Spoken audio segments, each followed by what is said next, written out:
Dear faculty member, colleagues and students, Assalamu alaikum and very good evening and welcome everyone. Energy and surgery have evolved together so closely, fast in this modern era, that even thinking of doing surgery without a energy source simply impossible. It's not possible to think to do any surgery without these energy devices. Electrosurgical unit and the electrosurgical generators are the essential part of the modern day surgery, and nearly the all operation theaters will include at least one of them. No surgeries happened without the use of any energy devices. Every day use in surgery. There has been a dramatic rise in the number and complexity of the energy devices available to surgeons and the endoscopists. এবং এই কারণেই বেশ complicated surgery গুলো করা আমাদের জন্য অনেকটা much more easier than before. But basically this electrosurgical unit or electrosurgical generator আমরা এক কথায় বলতে পারি it's a high energy weapons. এই উইপনটা আমরা একটা ব্যবহার করছি উইদাউট হ্যাভিং এনি ট্রেনিং। যেমন আমরা যখন ট্রেনিং এ ঢুকেছি সার্জারিতে, আহ, সেই সময়ে আমাদের খেয়াল আছে এখনো যে প্রথম সার্জারিতে যখন আমরা অপারেশন করলাম, আমার লাইফের প্রথমটা ছিল অ্যাপেন্ডিসেক্টমির একটা assistant with my register at the time. So একটা ওয়ার্ড বয় আমাকে বললো যে স্যার এটাকে চাপ দিবেন, দিলে কাজ করবে। এই ট্রেনিং নিয়েই কিন্তু আমরা শুরু করেছি। আমি জানি না যে অ্যাট ইউর টাইম তোমরা কি ফর্মাল কোনো এই ফান্ডামেন্টাল ইউজ অফ সার্জিক্যাল এনার্জির কোনো ট্রেনিং নিয়েছো কিনা বা ট্রেনিং হয় কিনা, বা বিসিপিএস এটাকে ট্রেনিং দিচ্ছে কিনা।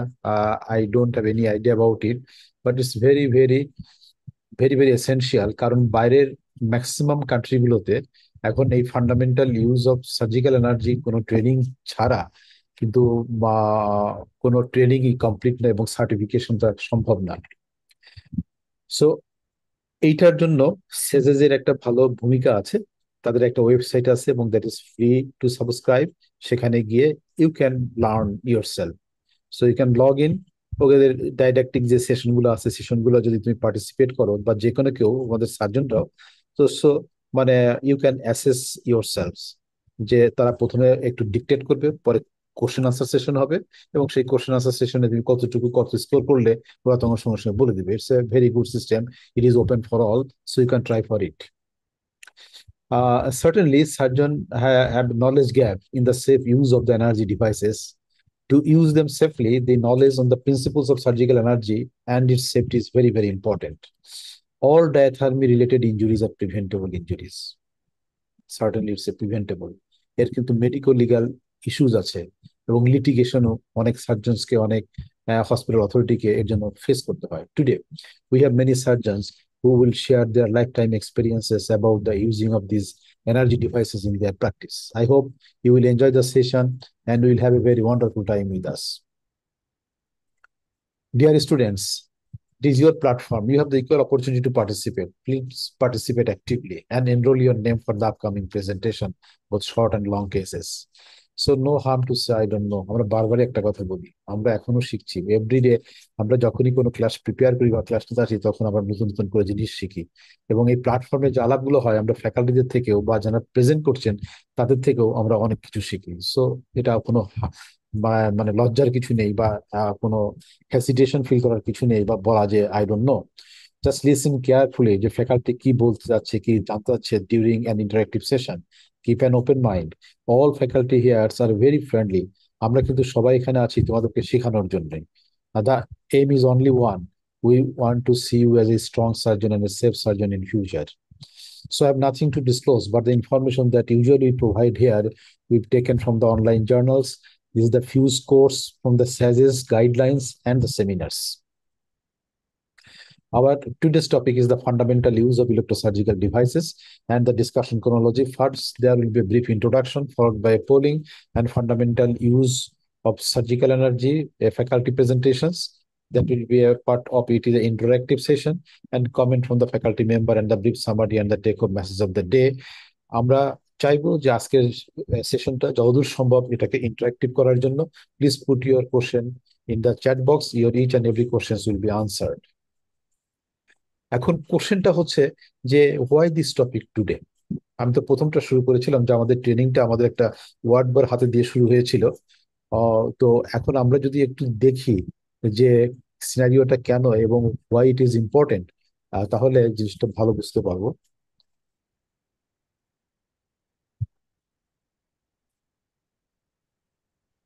Am I audible clearly? Yes, sir. Do we have a surgeon? We need to give him a page? He should be on his way. Okay, terrific. Feeling sleepy and comfortable now, Andrew? Okay, everything's going fine. Are we ready to drape, Renee? Not yet, Dr. Rooney. We used an alcohol-based prep. It still needs some time to dry. Okay, can we please have our timeout for patient safety? Please. This is Andrew Smith, MR number 5501328. He's having a right submandibular lesion excision, possible V-plasty. Everyone agree? Yeah, I agree. Yeah.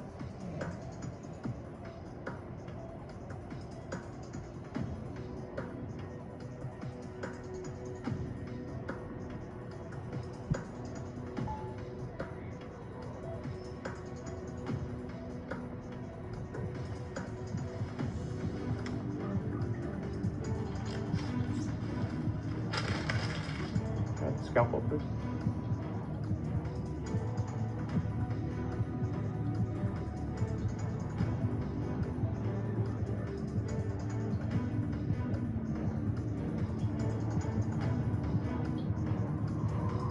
Fire! Fire! Get the oxygen off. Hold the drapes down. Get some sponges and saline. This is a completely preventable injury. এটা যেন আমাদের সার্জনদের লাইফে কারো যেন না হয় সেটাই আমরা চাই। And second, this type of scenario is not an uncommon.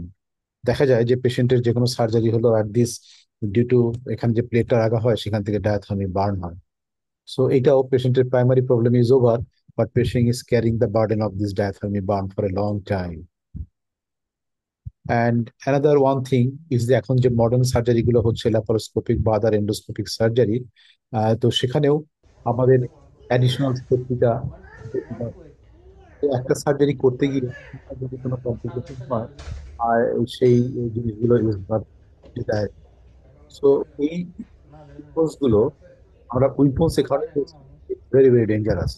এর জন্য ইউজ করার জন্য স্পেশাল ট্রেনিং দরকার হয়। এই যে দেখো এখানে একটা ডায়াফ্রাম করেছিল, but that was in contact with the intestine. ইন্টেস্টিনে ওখানে একটা ফার্স্ট একটা বার্ন হলো, কিন্তু আমার কাছে মনে হচ্ছে যে অ্যাপারেন্টলি ইন্টেস্টাইনে কোনো কিছু লেগে নেই বা ওখানে কোনো আমরা আমি ইঞ্জুরি করছি না। But you see here that in contact with this intestine এরিয়াটা যেমন কালার চেঞ্জ হয়ে গেছে, so it's burn and ultimately post operatively patient দেখা গেল যে went home in a very good conditions, but after the 2 days patient come back again with the huge abdominal distension and the features of the abdominal peritonitis because of the intestinal perforation. So not a direct injury but a direct coupling injury is there. So এখানে আমাদের যেহেতু এই instrument গুলো এবং surgery গুলো বেশি হচ্ছে, so আমাদেরকে কশাস থাকতে হবে। আমাদের আজকের প্রেজেন্টার এটা ডিটেলস আমাদেরকে মানে হাইলাইট করবেন। সেখান থেকে আমাদের আরো অনেক অনেক নলেজ গ্যাদার হবে।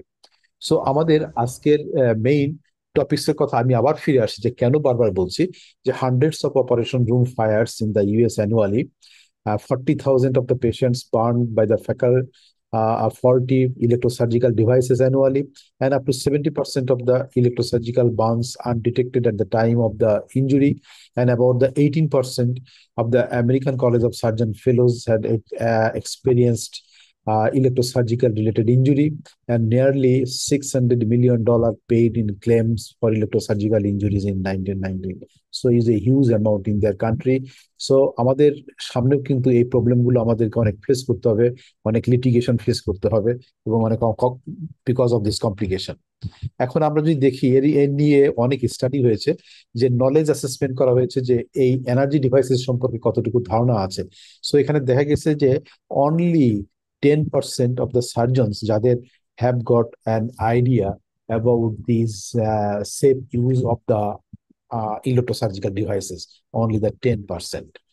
অ্যান্ড এর সঙ্গে যদি আমরা দেখি যে তাদের লেভেল অফ আন্ডারস্ট্যান্ডিং কেমন, যেমন এর তিনটা পাই চার্টে দেখানো আছে। সো যেটা ash area, the highest level of understanding, that is only the 15% of the surgeons এর মধ্যে একটা স্টাডিতে দেখা গেছে আছে। So gaps in the knowledge might not improve even after gaining an experience.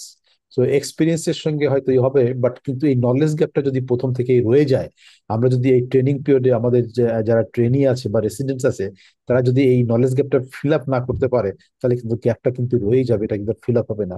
Because there is no formal training programme in our country, and there is a need of a formal courses or workshop for the surgeon, and such a program should become a requirement for the surgeon. And আজকে যদি কোনো BCPS professor Jamal আছেন কিনা জানি না, professor জামালকে request করব যে at least BCPS এ একটা ফিউজ কোর্স যেটা সাজেস্টরা কন্ডাক্ট করে, like that course should be conducted in our BCPS. So now I request Dr. Mohammad Ahsanul Abidin, Assistant Professor, Surgery, Chittagong Medical College. Please give a presentation on fundamental use of surgical energy. Fundamental use of surgical energy. আমি stop sharing করছি, just you share your screen and please present. Dr. Ahsan, please start. Okay, so okay, introductory speech already told by our respected other sir, why diathermy is important in this era of surgery. Before the invention of electrosurgical device, surgery means a bloody field, and there was a lot of bleeding in the operative area. Blood soak mop was there, and the need of blood transfusion was mandatory in every surgery, especially major surgery. But after the invention of the electrosurgical device, the trending of surgery already changed. They are the two persons who make our surgery more easier than that of the previous time. Karl Franz Nagelschmidt in 1907 invented the diathermy machine, and William T. Bovie invented the almost modern electrosurgical device where we can use cutting and coagulation mode.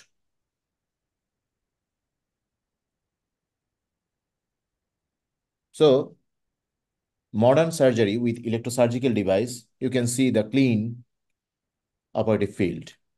But side by side, there is also risk of using this electrosurgical device. So we must have profound knowledge on how to use these electrosurgical devices and how we can prevent their adverse effect. Two terms is conventionally used, electrocautery and electrosurgery, but they are not synonymous. Electrocautery means direct current through a high resistant metallic conductor, essentially application of heat and burning of tissue. That is, cautery is the passive transfer of heat. Whereas electrosurgery unit means high frequency alternate current through living tissue, manipulation of electron within the cell to produce heat, and different effects of electrosurgical unit is produced by this heat.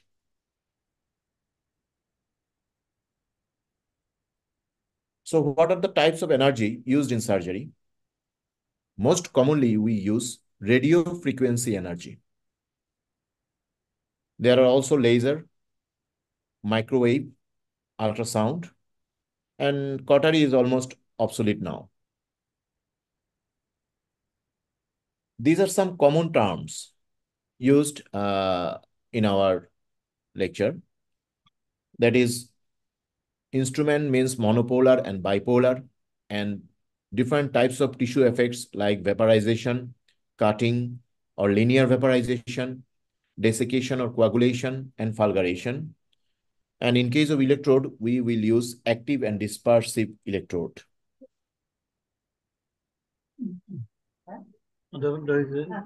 Why radio frequency output? Radio frequency, that means the frequency of the current is much more higher than that conventional electricity. In our conventional household appliance, we use 60 hertz of frequency, and up to 100 kilohertz, they can stimulate muscle and nerve. After that, muscle and nerve stimulation ceases. In the electrosurgical unit, we use more than 550 kilohertz. And this high frequency current never depolarizes nerve and muscle. So their tissue effects are controllable and predictable. For this reason, radio frequency output is used in electrosurgical devices.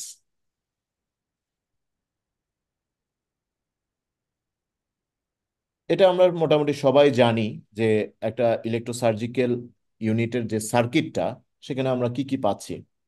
Number one is the generator, then active electrode which enters from the generator to patient body. Then patient is also included into the circuit, a dispersive electrode, and then this dispersive electrode is connected to the generator by a cable. This is the main components of the circuit. Problem is alternate circuit creation. Our intention is to maintain this circuit. If there is alternate circuit creation by any means, that will cause disaster. How does radio frequency electrosurgery work? Alternate current applied to cell continuously switching the polarity of the cell.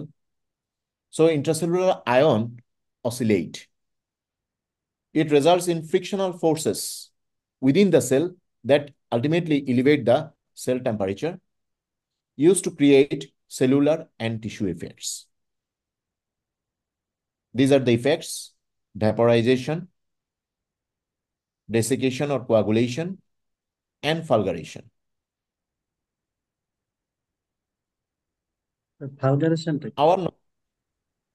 হ্যাঁ, আমরা এটা আসছি একটু পরেই। আমাদের normal body temperature আমরা জানি 37 degree Celsius. যখনই আমাদের বডি টেম্পারেচারটা গ্র্যাজুয়ালি ইনক্রিজ করে আপ টু 50 পর্যন্ত হলে এটা কিন্তু আমাদের গ্র্যাজুয়াল সেল ডেথ হওয়া শুরু হয়। কিন্তু এটা যখন 60 to 90-র মধ্যে চলে যায়, there is instant cell death by desiccation, that means cell shrinkage হয় অ্যান্ড প্রোটিন কোয়াগুলেশন শুরু হয়ে যায়। এটাকে আমরা বলি হোয়াইট কোয়াগুলেশন। আমাদের একটা এগকে যখন আস্তে আস্তে বয়েল করা শুরু করি, যখন একটা ইউনিফর্ম হোয়াইট একটা লেয়ার তৈরি হয়, আমাদের সেলের ভিতরেও প্রোটিনগুলো এভাবে কোয়াগুলেশন হওয়া শুরু হয় 60 to 90-তে। বাট যখন টেম্পারেচার 100 ডিগ্রি সেলসিয়াস বা তার উপরে চলে যায়, there is vaporisation of the cell, এবং আমাদের কাটিং মোডে এই ভ্যাপারাইজেশন প্রসেসটা করা হয়।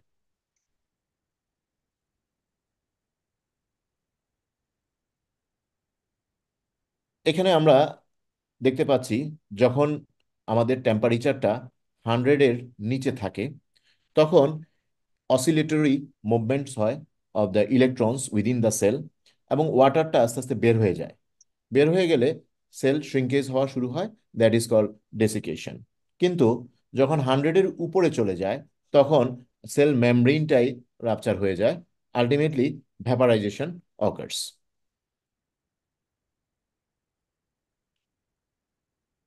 এখন আসি আমাদের যে ইলেকট্রোসার্জিক্যাল ইউনিটের যে জেনারেটরটার আসলে কাজ কি। জেনারেটরটা মেইনলি 3টা কাজ করে। প্রথম কাজ সেটা হচ্ছে আমাদের যে ওয়াল আউটপুট, মানে আমাদের হাউস হোল্ড ইলেকট্রিসিটি লাইনের যে আউটপুটটা আছে সেটা low frequency wall output 60 hertz, এবং আমাদের জেনারেটরের কাজ হচ্ছে এই ওয়াল আউটপুটটাকে ইনক্রিজ করে রেডিও ফ্রিকোয়েন্সি আউটপুটে কনভার্সন করা, that is more than 5 lakh hertz.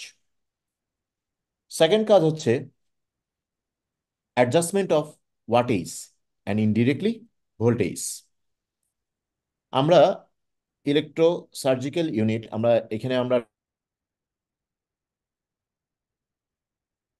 এর একটা অপশন আছে। এই পাওয়ার সেটিং এর মাধ্যমে আমরা ওয়াটেজ অ্যান্ড ইনডিরেক্টলি ভোল্টেজটাকে কন্ট্রোল করতে পারছি। থার্ড কাজ হচ্ছে control of the duty cycle, মানে এই জেনারেটরটা কতক্ষণ কাজ করবে। এক একটা মোডে ডিউটি সাইকেল এক এক রকম। তো আমরা কি কাটিং মোডে আছি না কোয়াগ মোডে আছি, সেটার উপর ডিপেন্ড করে এই ডিউটি সাইকেলটা কন্ট্রোল করবে দিস জেনারেটর। তো এই তিনটাই হচ্ছে আমাদের ইলেকট্রোসার্জিক্যাল ইউনিটের জেনারেটর বেসিক তিনটা ফাংশন। এটা আমাদের একটু মাথায় রাখতে হবে, দিস ইজ ভেরি ইম্পর্টেন্ট।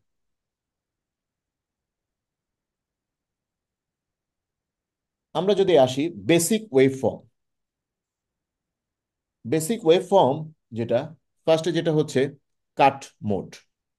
যেটা কাট মোডে আমরা এখানে যদি দেখি, খেয়াল করি, এখানে আমি যখন সুইচটা অন করছি, দ্যাট মিনস আমার যে অ্যাক্টিভ ইলেকট্রোডের কাট মোডের বাটনটা যখন আমি প্রেস করছি, যতক্ষণ আমি প্রেস করব ততক্ষণই ডিউটি সাইকেলটা থাকছে, অর্থাৎ ততক্ষণই কাজটা চলবে।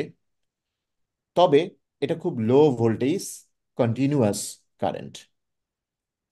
হোয়ারেস আমি যখন কোয়াগ মোডে যাব, তখন আমরা যদি এখানে খেয়াল করি, আমরা দেখব যে high voltage but duty cycle is only 6%। আমি যদি 100 সেকেন্ড এটাকে প্রেস করে রাখি কোয়াগ মোডের বাটনটা, অনলি 6 সেকেন্ড পর্যন্ত এটা অ্যাক্টিভ হবে। দ্যাট ইজ এটা একটা interrupted current and this is relatively high voltage. যে এটা আমাদের পোলিং এ ছিল, coagulation always use the high voltage and cut mode use the low voltage. What is blending? আমাদের বিশেষ করে আমরা ভ্যালি ল্যাবের যে ডায়াথার্মি ইউনিটটা, এটাই মোস্ট ফ্রিকুয়েন্টলি ইউজ করা হয়, ম্যাক্সিমাম হসপিটালে আমরা দেখি এটা। তো ওখানে ব্লেন্ড একটা অপশন আছে। What is blending? আমরা আগে চিন্তা করতাম যে ব্লেন্ডিং মানে হচ্ছে কাটিং এবং কোয়াগুলেশনের combination, but not like that. Blending হচ্ছে, আমরা একটু আগে দেখলাম যে কাটিং এ ডিউটি সাইকেলটা হচ্ছে 100% আর কোয়াগে হচ্ছে ডিউটি সাইকেলটা 6%। তো ব্লেন্ডিং হচ্ছে ডিউটি সাইকেল অ্যাবাউট 50% এবং এটার ভোল্টেজটা less than coag mode but higher than cut mode. অর্থাৎ এই ব্লেন্ডিং এ কিছু হিমোস্ট্যাটিক ইফেক্টও থাকবে as well as cutting effect.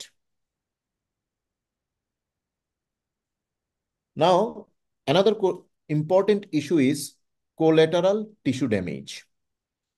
কারণ আমরা যখন ডায়াথার্মি ইউজ করব, ইলেকট্রোসার্জিক্যাল ডিভাইস ইউজ করব আমাদের ইন্ট্রাঅ্যাবডোমিনাল সার্জারির ক্ষেত্রে, তখন আমাদের অনেকগুলো ডেলিকেট স্ট্রাকচার, বিশেষ করে ইন্টেস্টাইন ইজ ভেরি ইম্পর্টেন্ট।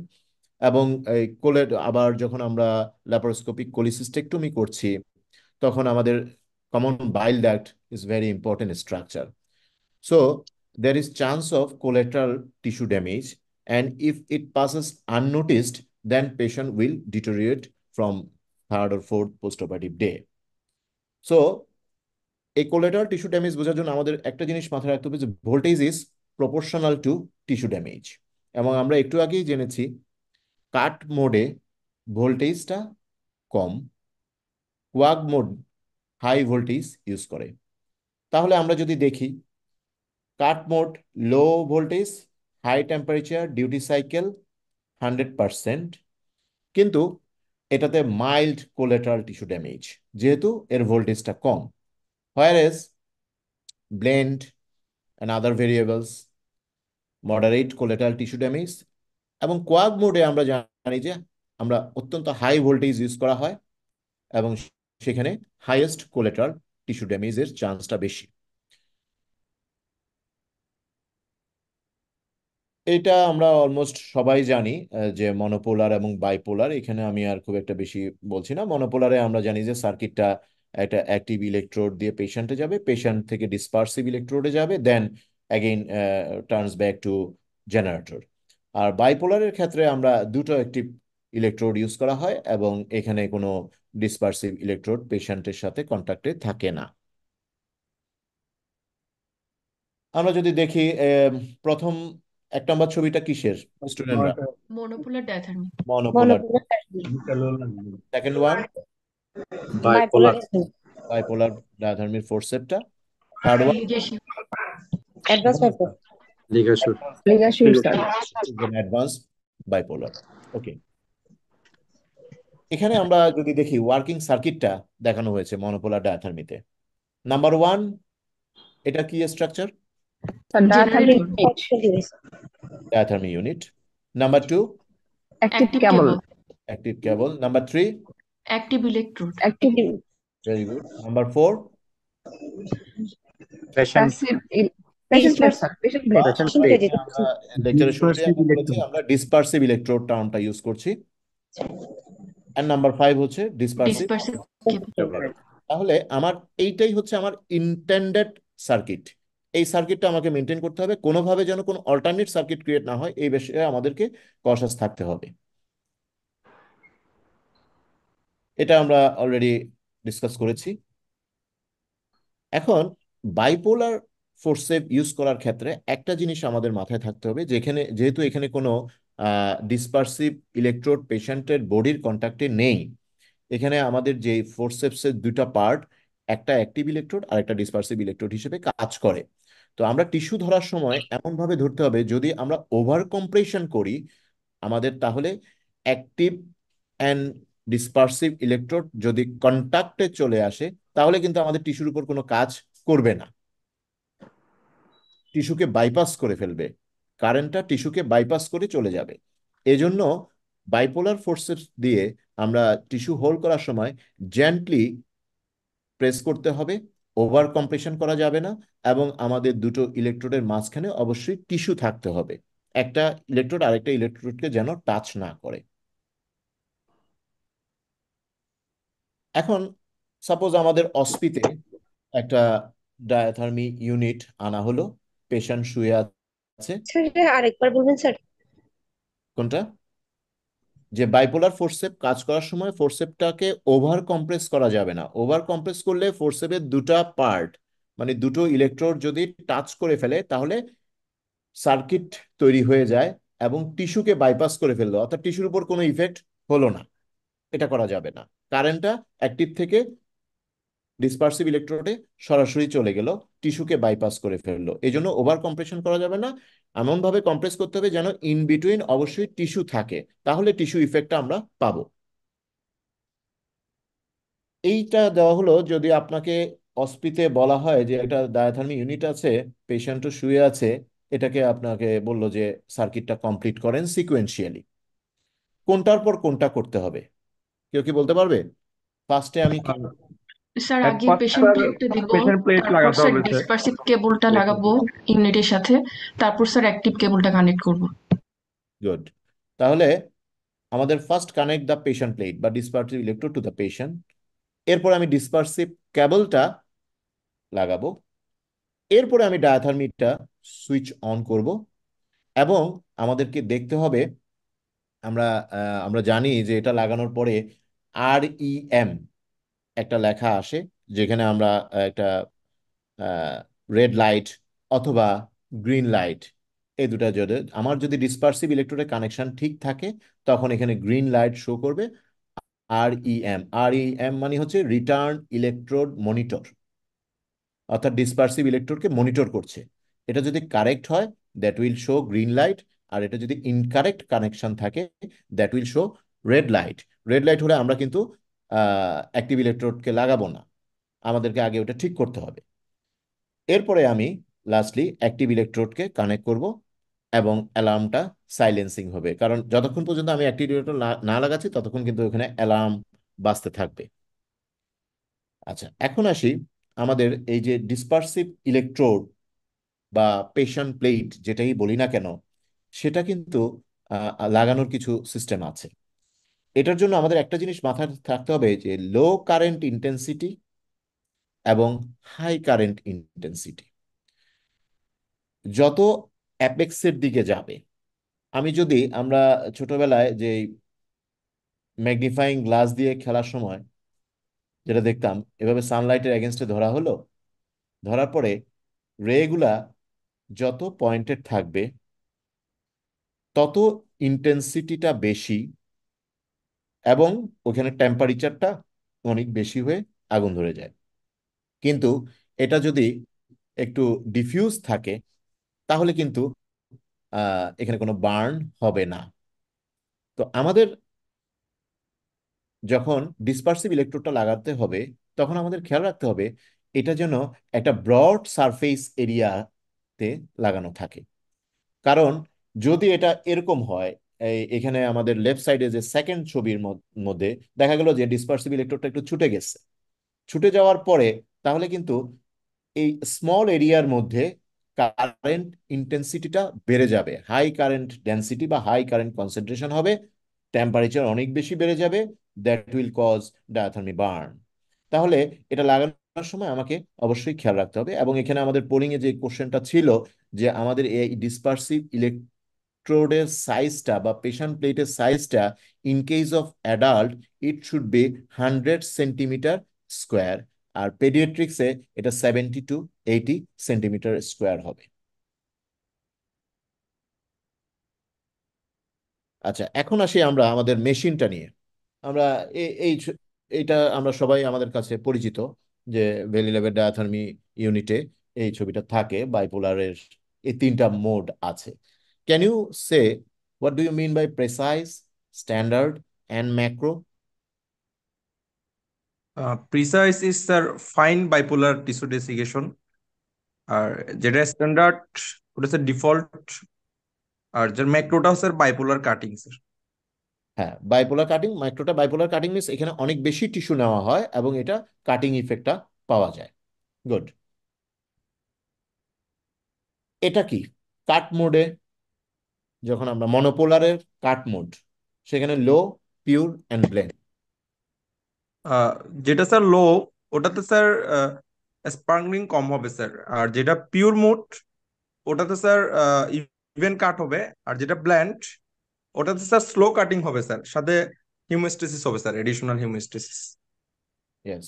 তাহলে আমরা যেটা কিছুক্ষণ আগে যে বেসিক ওয়েভ ফর্মে আমরা বলেছিলাম, ব্লেন্ডের ক্ষেত্রে ডিউটি সাইকেলটা বেশি এবং ভোল্টেজটা পিওর কাটের চেয়ে কিছুটা বেশি, যার কারণে এটাতে slower cutting and additional haemostasis হয়।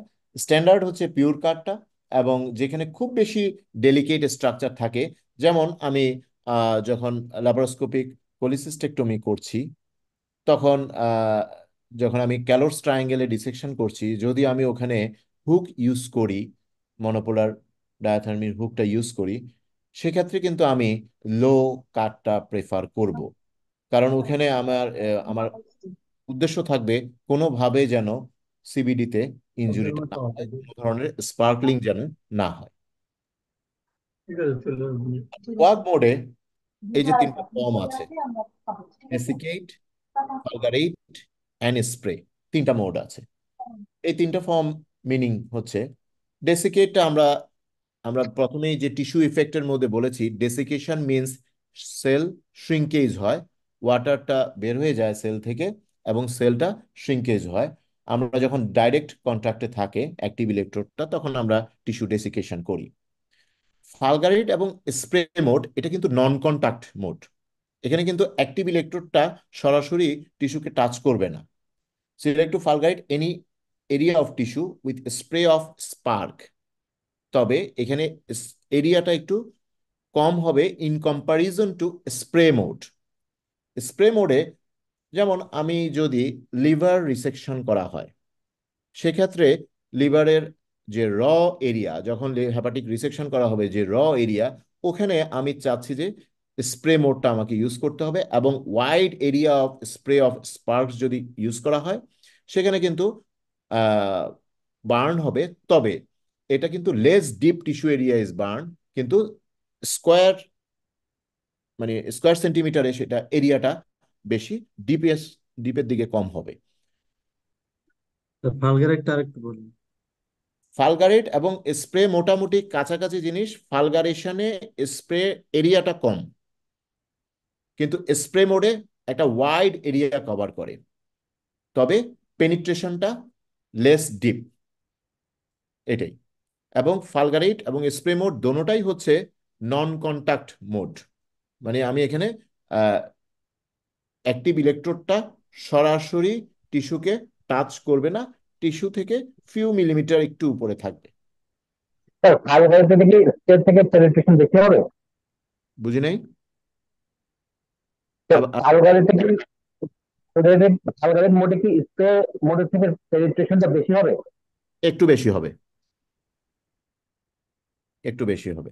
এটা দূর থেকে স্পার্ক করবে, সেইটা যে হচ্ছে কোয়াগুলেশন করবে, তাই তো? ইয়েস, দূর মানে আমি আসলে অনেক দূরে রাখা না, এটা জাস্ট মিলিমিটারের ব্যাপার, মানে সরাসরি স্কিনকে কন্টাক্ট করবে না, জাস্ট 1 মিলিমিটার বা 2 মিলিমিটার যদি একটু দূরে রাখেন তখনই দেখবেন যে একটা স্প্রে, এটা স্পার্কলিং দেখা যাচ্ছে, স্পার্ক দিয়ে এটা ওখানে কোয়াগুলেশন। স্যার স্যার সব ডায়থারমিতে কি পালগারেট আর স্প্রে দুইটাই থাকে নাকি? না, সব সব ডায়াথার্মিতে থাকবে না। এটা আমরা যেটা স্ট্যান্ডার্ড ধরে নিয়েছি যে আমাদের কমনলি যেটা ইউজ হয় ভ্যালি ল্যাবের যেই ওটা, ওখানেই এই দুইটা মোডটা থাকে। স্যার নরমালি স্যার নরমালি হচ্ছে দুইটা, একটা হচ্ছে ডেসিকেট আর একটা হচ্ছে পালগারেট। ভালগারেট স্প্রেটা সবখানে থাকে না। জি স্যার। ডেসিকেট দিয়ে কি আমরা ক্যালোরস করতে পারি কিনা? ডেসিকেটস দিয়ে আমরা ক্যালোরস করতে পারি, তবে আমাদের টেম্পারেচার মানে আমাদের পাওয়ার সেটিংটা খুব লো থাকতে হবে। তবে কাটিং ভালো স্যার, তাই তো? হ্যাঁ, কাটিং ওখানে করব, কিন্তু আমাকে কোয়াগুলেট অ্যাকশন পেতে হলে তো আমাকে যেতে হবে, কোয়াগ মোডও দিতে হবে। আমার ব্লিডিং হচ্ছে, সেক্ষেত্রে তো আপনি কাটিং দিয়ে পারবেন না, সেক্ষেত্রে আপনি ডেসিকেটটা ইউজ করবেন, তবে পাওয়ার সেটিংটা কম থাকতে হবে। এটা আমরা আসতেছি, পরের স্লাইডে আসছি, যে আমাদের যে আপনার যে কোশ্চেনটা করলেন এইটাই। আমি ল্যাপারোস্কোপিক কোলিসিস্টেক্টমি করছি, এখানে 3টা অপশন দেওয়া আছে। আপনাকে বললো যে মেশিনটাকে সেট করেন, 3টা অপশন দেওয়া আছে, আপনি কোনটা চুজ করবেন? Sir number 3। নাম্বার 3টা চুজ করবেন। Any other option? সবাই এগ্রিড? সব তো একই রকম দেখা যায়। না, সব একই রকম না, পাওয়ার Seriously? সেটিংটা একই রকম, কিন্তু মোড গুলা দেখেন, প্রথমটাতে স্ট্যান্ডার্ড আছে, ব্লেন্ড আছে, ডেসিকেট আছে, পরেরটাতে স্ট্যান্ডার্ড আছে, পিওর আছে, স্প্রে আছে, থার্ডটাতে প্রেসাইজ, লো অ্যান্ড ডেসিকেট আছে। আমি ল্যাপারোস্কোপিক কোলিসিস্টেক্টমি করার সময় আমি যেমন ব্লেন্ড যদি দেওয়া হয় তাহলে কিন্তু হিমোস্ট্যাটিক এফেক্ট পাবো, কিন্তু এটা স্লো কাটিং হবে, টেম্পারেচারটা বেশি হবে, এটা বার্ন করবে, কোলেটারাল ড্যামেজটা করবে। আমরা জেনেছি যে কাটিং মোডে, লো কাট মোডে কোলেটারাল ড্যামেজটা কম হয়, ব্লেন্ড মোডে কোলেটারাল ড্যামেজটা একটু বেশি হয়। আর আমরা এখানে কোনোভাবেই যেমন ডেসিকেট আমরা অবশ্যই চুজ করব, পালগারেট এবং স্প্রে করা যাবে না, কিন্তু এখানে যেহেতু ব্লেন্ড আছে এটা বাদ। তারপরে সরি, সেকেন্ড অপশন যেটা, এটা স্ট্যান্ডার্ড দেওয়া আছে বাইপোলারে, এখানে পিওর কাট আছে, কিন্তু কোয়াগ মোডে আবার স্প্রে দেওয়া আছে। তাহলে স্প্রে আমি কোনোভাবেই ল্যাপারোস্কোপিক কোলিসিস্টেক্টমি করার সময় আমি স্প্রে মোড কোনোভাবেই রাখবো না। তাহলে থার্ড যেটা, সেখানে প্রেসাইজ আছে, লো কাট এবং ডেসিকেট, এটা আমি রাখবো। কারণ হলো লো কাটে টিস্যু ড্যামেজটা কম হবে, ডেসিকেটেও ফালগারেশন এবং স্প্রের তুলনায় টিস্যু ড্যামেজটা কম হবে, কোলেটারাল টিস্যু ড্যামেজটা কম হবে, এবং পাওয়ারটা আমরা সব 30 রাখলাম। তো বাইপোলারে প্রিসাইজ করব, বাইপোলারে প্রিসাইজ করব। তো this is the correct option, third one. আমি একটা সার্কামসিশন করছি, কোনটা চুজ করব? Sir bipolar. Yes, bipolar use করবে। এখানে দেখেন যে রিটার্ন ইলেকট্রোড মনিটর বা ক্লিনিক্যাল ইলেকট্রোড মনিটর যেটা, সেখানে রেড জ্বলছে, তার মানে এখানে কিন্তু কোনো পেশেন্ট প্লেট ইউজ করা হয় নাই বা ডিসপারসিভ ইলেকট্রোড ইউজ করা হয় নাই, এবং আমরা বাইপোলারে কখনোই ডিসপারসিভ ইলেকট্রোড ইউজ করি না। তো আমি যেহেতু এখানে সার্কামসিশনে আমরা বাইপোলারটাই ইউজ করব, সেক্ষেত্রে second one is the correct option. আমরা এখানে মনোপোলারটা অ্যাভয়েড করব। কেন অ্যাভয়েড করব সেটা একটা চ্যানেলিং ইফেক্ট বলে হয়, আমরা একটু পরেই আসছি হোয়াট ইজ চ্যানেলিং ইফেক্ট। তাহলে তাহলে এখানে তো অপশনটা দেয়া আছে, তাহলে আপনি যেটা দেখাইলেন ওই যে হ্যাঁ, না, আপনার তো তিনোটাই জ্বলবে, লাইট কিন্তু তিনোটাই জ্বলবে, আপনি কোনোটা লাইটকে কিন্তু বন্ধ করে রাখতে পারবেন না। কিন্তু আপনার এখানে যেটা আমি রেড দেওয়ার উদ্দেশ্য হচ্ছে, এখানে শুধু বাইপোলারটা কাজ করবে। এখানে কিন্তু কাট আর কোয়াগুলেট আপনি চাপ দিলেও কাজ করবে না, কারণ এখানে আচ্ছা, আপনার ওই ইলেকট্রোড, ডিসপার্সিবল একটা কাজ করছে না। হ্যাঁ ডিসপারসিভ ইলেকট্রোড তো কানেক্টেড নেই, এই কারণে এটা কাজ করবে না। স্নেয়ার পলিপেক্টমি আমরা কোলোনোস্কোপির সময় করি। এখানে আমরা লো পাওয়ার সেটিং রাখবো 15 to 20 ওয়াট, কোনোভাবেই 30-এর উপরে যাওয়া যাবে না। আমরা এখানে ব্লেন্ড কাটে রাখবো এবং ডেসিকেট কোয়াগে রাখবো। তো এটা ব্লেন্ড কাট সেট করবে না, এটা কোয়াগুলেশনও করবো, কাটও করবো। হ্যাঁ ব্লেন্ড মানে কাটিং এ তো 3টা মোড না, লো, পিওর অ্যান্ড ব্লেন্ড। আমরা এখানে ব্লেন্ড কাটে রাখবো এবং কোয়াগের যে 3টা মোড ডেসিকেট, ফালগারেট এন্ড স্প্রে, সেখানে আমরা ডেসিকেট মোডে রাখবো। তাহলে আচ্ছা, ক্যালসের সময় আমরা কেন ব্লান্ট কাট রাখতে অসুবিধা কোথায় স্যার? কোথায়? এই ক্যালসের সময়। হ্যাঁ ক্যালোর্সের সময় তো এখানে দেখেন, এইটা ব্লেন্ড কাটটা হচ্ছে এখানে স্টক আছে, এটা কিন্তু ওয়ালকে কোলেটারাল ড্যামেজ করতে অনেক দূরে আছে। হ্যাঁ যদি আপনি সেসাইল কোনো পলিপ পান, সেক্ষেত্রে আবার ব্লেন্ড কাট ইউজ না করাই বেটার। যেহেতু এখানে স্টকটা অনেক লম্বা, আপনার ওয়ালে সরাসরি কোলেটারাল টিস্যু ড্যামেজ হবে না, এই জন্য আমরা ব্লেন্ড কাটটা করছি, কারণ আমরা এখানে হিমোস্টেসিসটাও চাই।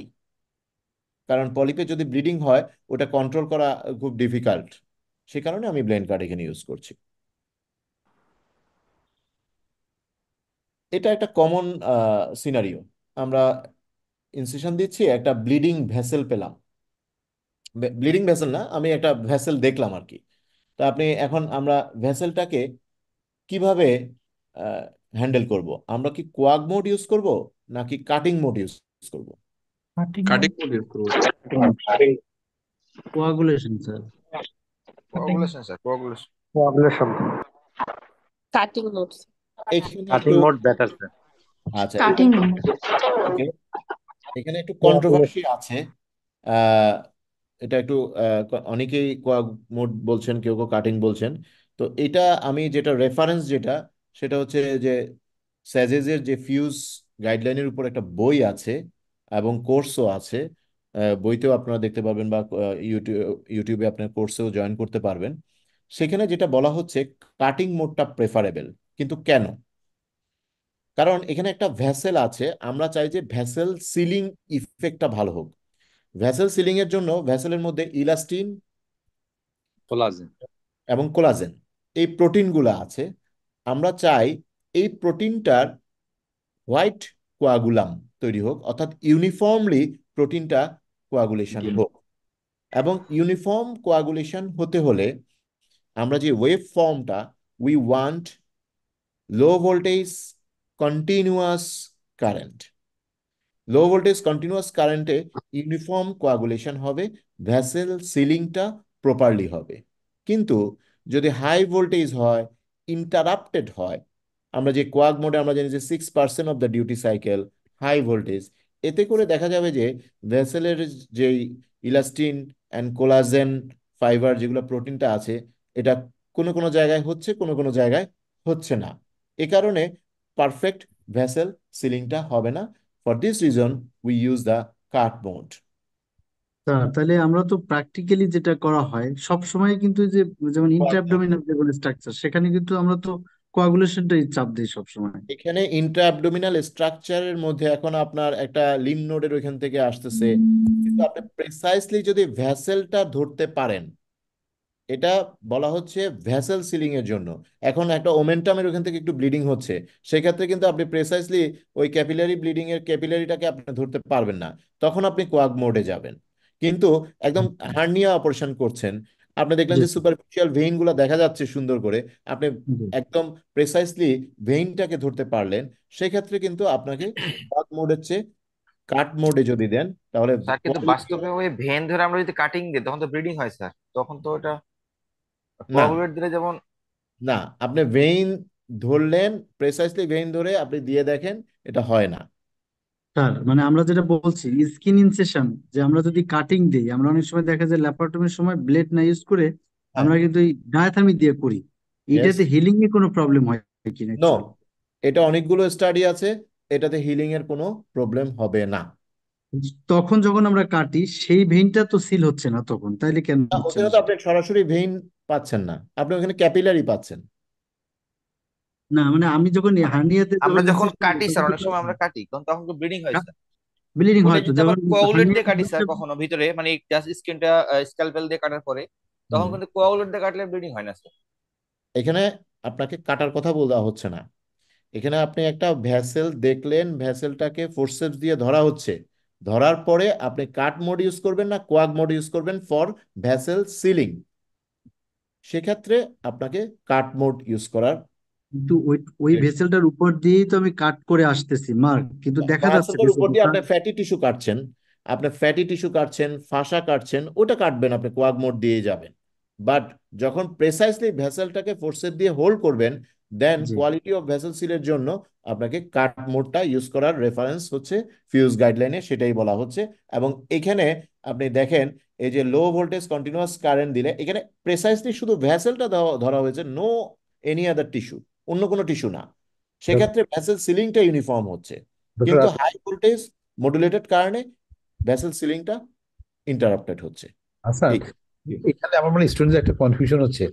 এটা ডক্টর হাসান যেটা মানে বারবার বলছেন যে ভ্যাসেলটা সরাসরি ডায়াথার্মি দিয়ে মানে টাচ করছেন না, আগে ভ্যাসেলটাকে ধরা হচ্ছে, ক্যাচ করা হচ্ছে, তারপর ওটাকে টাচ করা হচ্ছে ফর দ্য সিলিং। আর ইনসিশন যখন দেওয়া হচ্ছে তখন কিন্তু সরাসরি ডায়াথার্মি নাইফটা দিয়ে ইনসিশন দেওয়া হচ্ছে। Okay please. Yes. এবং সেক্ষেত্রে স্যার অন্যান্য টিস্যুও তো আমার ডিল করতে হচ্ছে, not only the vessel. Sir এখানে সমস্যা যেটা, কাটিং মুডে দিলে আমাদের সময় বেশি লাগে। সিল ইউনিফর্ম হবে কিন্তু কাটিং এ হ্যাঁ, দিলে একটু সময় বেশি লাগবে। সময় বেশি লাগবে, এটাই হ্যাঁ, হচ্ছে। সময় বেশি লাগে, কিন্তু কোয়াগুলেট মোডে দিলে আবার হয় কি, অনেক সময় আমি করে আসলাম, একটু পরে আবার দেখা যাচ্ছে যে ওখানে যে কার্বনাইজেশন হলো, কার্বনটা সরে যাওয়ার পরে আবার ওখান থেকে ব্লিডিং শুরু হয়ে যায়, এই জিনিসটা হতে পারে। কিন্তু এতে স্যার ডায়াথার্মি তো আমার বারবার চেঞ্জ করে লাগতেছে, সেটিং লাগবে না? না কেন, আমি তো বাটন টিপবো শুধু, সেটিং এ চেঞ্জ করবো কেন? তাহলে আমাকে তো ওই যে লো ভোল্টেজ ওইটা রেখে দিতে হবে অলওয়েজ। হ্যাঁ, ওটা আপনি কোন সার্জারি করছেন ওইটার উপর করবে। আচ্ছা আচ্ছা। আচ্ছা, তাহলে টিস্যু এফেক্ট কে কি কি ফ্যাক্টর, আমার tissue effect K factors affecting the tissue effects, একটা হচ্ছে পাওয়ার সেটিং, আপনি কত পাওয়ার সেট করছেন। আইডিয়ালি আমরা বলি যে যে কোনো সার্জারিতে আমরা প্রেফার করব একটু লো পাওয়ার সেটিং, 25 to 35 এর মধ্যে থাকাটাই আইডিয়াল, বা 25 to 30 মধ্যে আমাদের পাওয়ার সেটিংটা আইডিয়াল। তবে কিছু কিছু ক্ষেত্রে সাপোজ যে লিভার রিসেকশনের ক্ষেত্রে সলিড অর্গানের উপরে আমরা যখন হিমোস্টেসিস করব তখন আমি পাওয়ার সেটিংটা বাড়াতে হয়। এবং জেনারেটর মোডটা আমার কি ধরনের সেটার উপর আমার টিস্যু এফেক্টটা নির্ভর করছে। কারেন্ট ডেন্সিটি যেটা আমরা বলেছি, যে আমি যে ডিসপারসিভ ইলেকট্রোডটা কিভাবে দিচ্ছি সেটা একটা ইম্পর্টেন্ট ফ্যাক্টর। এবং অ্যাক্টিভ ইলেকট্রোডটারও আমরা যখন ডিসেকশন করি, সাপোজ আপনি ল্যাপারোস্কোপিক কোলিসিস্টেক্টমি করছেন, আপনি যখন হুকের টিপ দিয়ে ডিসেকশন করবেন তখন দেখবেন যে ডিসেকশনটা ইজিয়ার। কিন্তু আপনি হুকের যখন বেলি দিয়ে বা অ্যাঙ্গেলটা দিয়ে যদি ডিসেকশন করতে যান তখন কিন্তু একটু ডিফিকাল্টিস ফেস করতে হয়, কারণ টিপের মধ্যে কারেন্ট ডেন্সিটিটা অনেক বেশি থাকে, কারণ এখানে এরিয়াটা কম, যত কম এরিয়া হবে তত কারেন্ট ডেন্সিটি বেশি। এবং ডুয়েল টাইম আমি কতক্ষণ প্রেস করছি সেটার উপরে নির্ভর করে। আরেকটা ইম্পর্টেন্ট জিনিস হচ্ছে টিস্যু রেজিস্ট্যান্স। টিস্যু রেজিস্ট্যান্স হচ্ছে আহ এটা টিস্যুর একটা ইলেকট্রিক্যাল বিহেভিয়ার। আমি যে এখানে যে রেডিও ফ্রিকোয়েন্সি আউটপুটটা হচ্ছে তার প্রতি আমার টিস্যুর যে বিহেভিয়ার, যেমন স্কিন, ফ্যাট, বোন, স্কার টিস্যু বা ডিভাস্কুলারাইজ টিস্যু, এগুলোর এক একটার বিহেভিয়ার এক এক রকম। যেমন বোনের টিস্যু রেজিস্ট্যান্স অনেক বেশি ইন কম্পারিজন টু স্কিন, বা স্কার টিস্যু টিস্যু রেজিস্ট্যান্স একটা নর্মাল টিস্যুর চেয়ে বেশি। যেখানে টিস্যু রেজিস্ট্যান্স বেশি সেখানে কিন্তু টেম্পারেচারও বেশি তৈরি হবে এবং বার্নেরও চান্সটা বেড়ে যায়।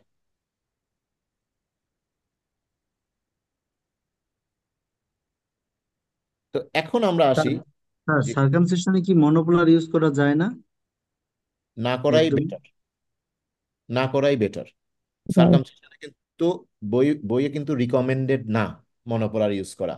ইট ইজ নট রিকমেন্ডেড, কারণ মনোপোলার ইউজ করলে যদি ইনজুরি হয়, এটা খুবই খারাপ ধরনের ইনজুরি, চ্যানেলিং ইফেক্ট যদি হয়, তাহলে কিন্তু গ্ল্যান্স পেনিসের নেক্রোসিস পর্যন্ত হয়ে যেতে পারে। কিন্তু এটা যদি থাইয়ে নাকি টাচ করে করা যায় স্যার, থাইয়ের সাথে টাচ করে এটা দেয়া যায় হ্যাঁ, নাকি? থাইয়ের সাথে টাচ করে না, মানে এখানে যেটা চ্যানেলিং ইফেক্ট আমি ডিসকাস করলেই বুঝবেন যে কেন করা আচ্ছা, উচিত না। এটা আমি একটু পরেই আসছি। ও থাইয়ের সাথে দিয়ে টিস্যু এক্সট্রাক্টটা বাড়াই দিয়ে। হুম, অল্টারনেটিভ পাথওয়ে করে দেওয়া আর অল্টারনেট কি, পাথওয়ে সার্ফেস দেওয়া করে। যায়, ইয়েস। আরো কিছু চ্যানেলিং ইফেক্ট অ্যাভয়েড করার আরো কিছু ওয়ে আছে, সেটা আমরা আসছি। তো আমরা এখন যদি আসি যে ইলেকট্রোসার্জিক্যাল ডিভাইস আমরা ইউজ করলে কি কি মেকানিজমে ইনজুরিটা হতে পারে। প্রথম হচ্ছে ডিসপারসিভ ইলেকট্রোডের জন্য হতে পারে, কারেন্ট ডাইভারশনের জন্য হতে পারে, অ্যাক্টিভ ইলেকট্রোডের জন্য হতে পারে। আমাকে কিছু পেশেন্টের হিস্ট্রি নিতে হবে।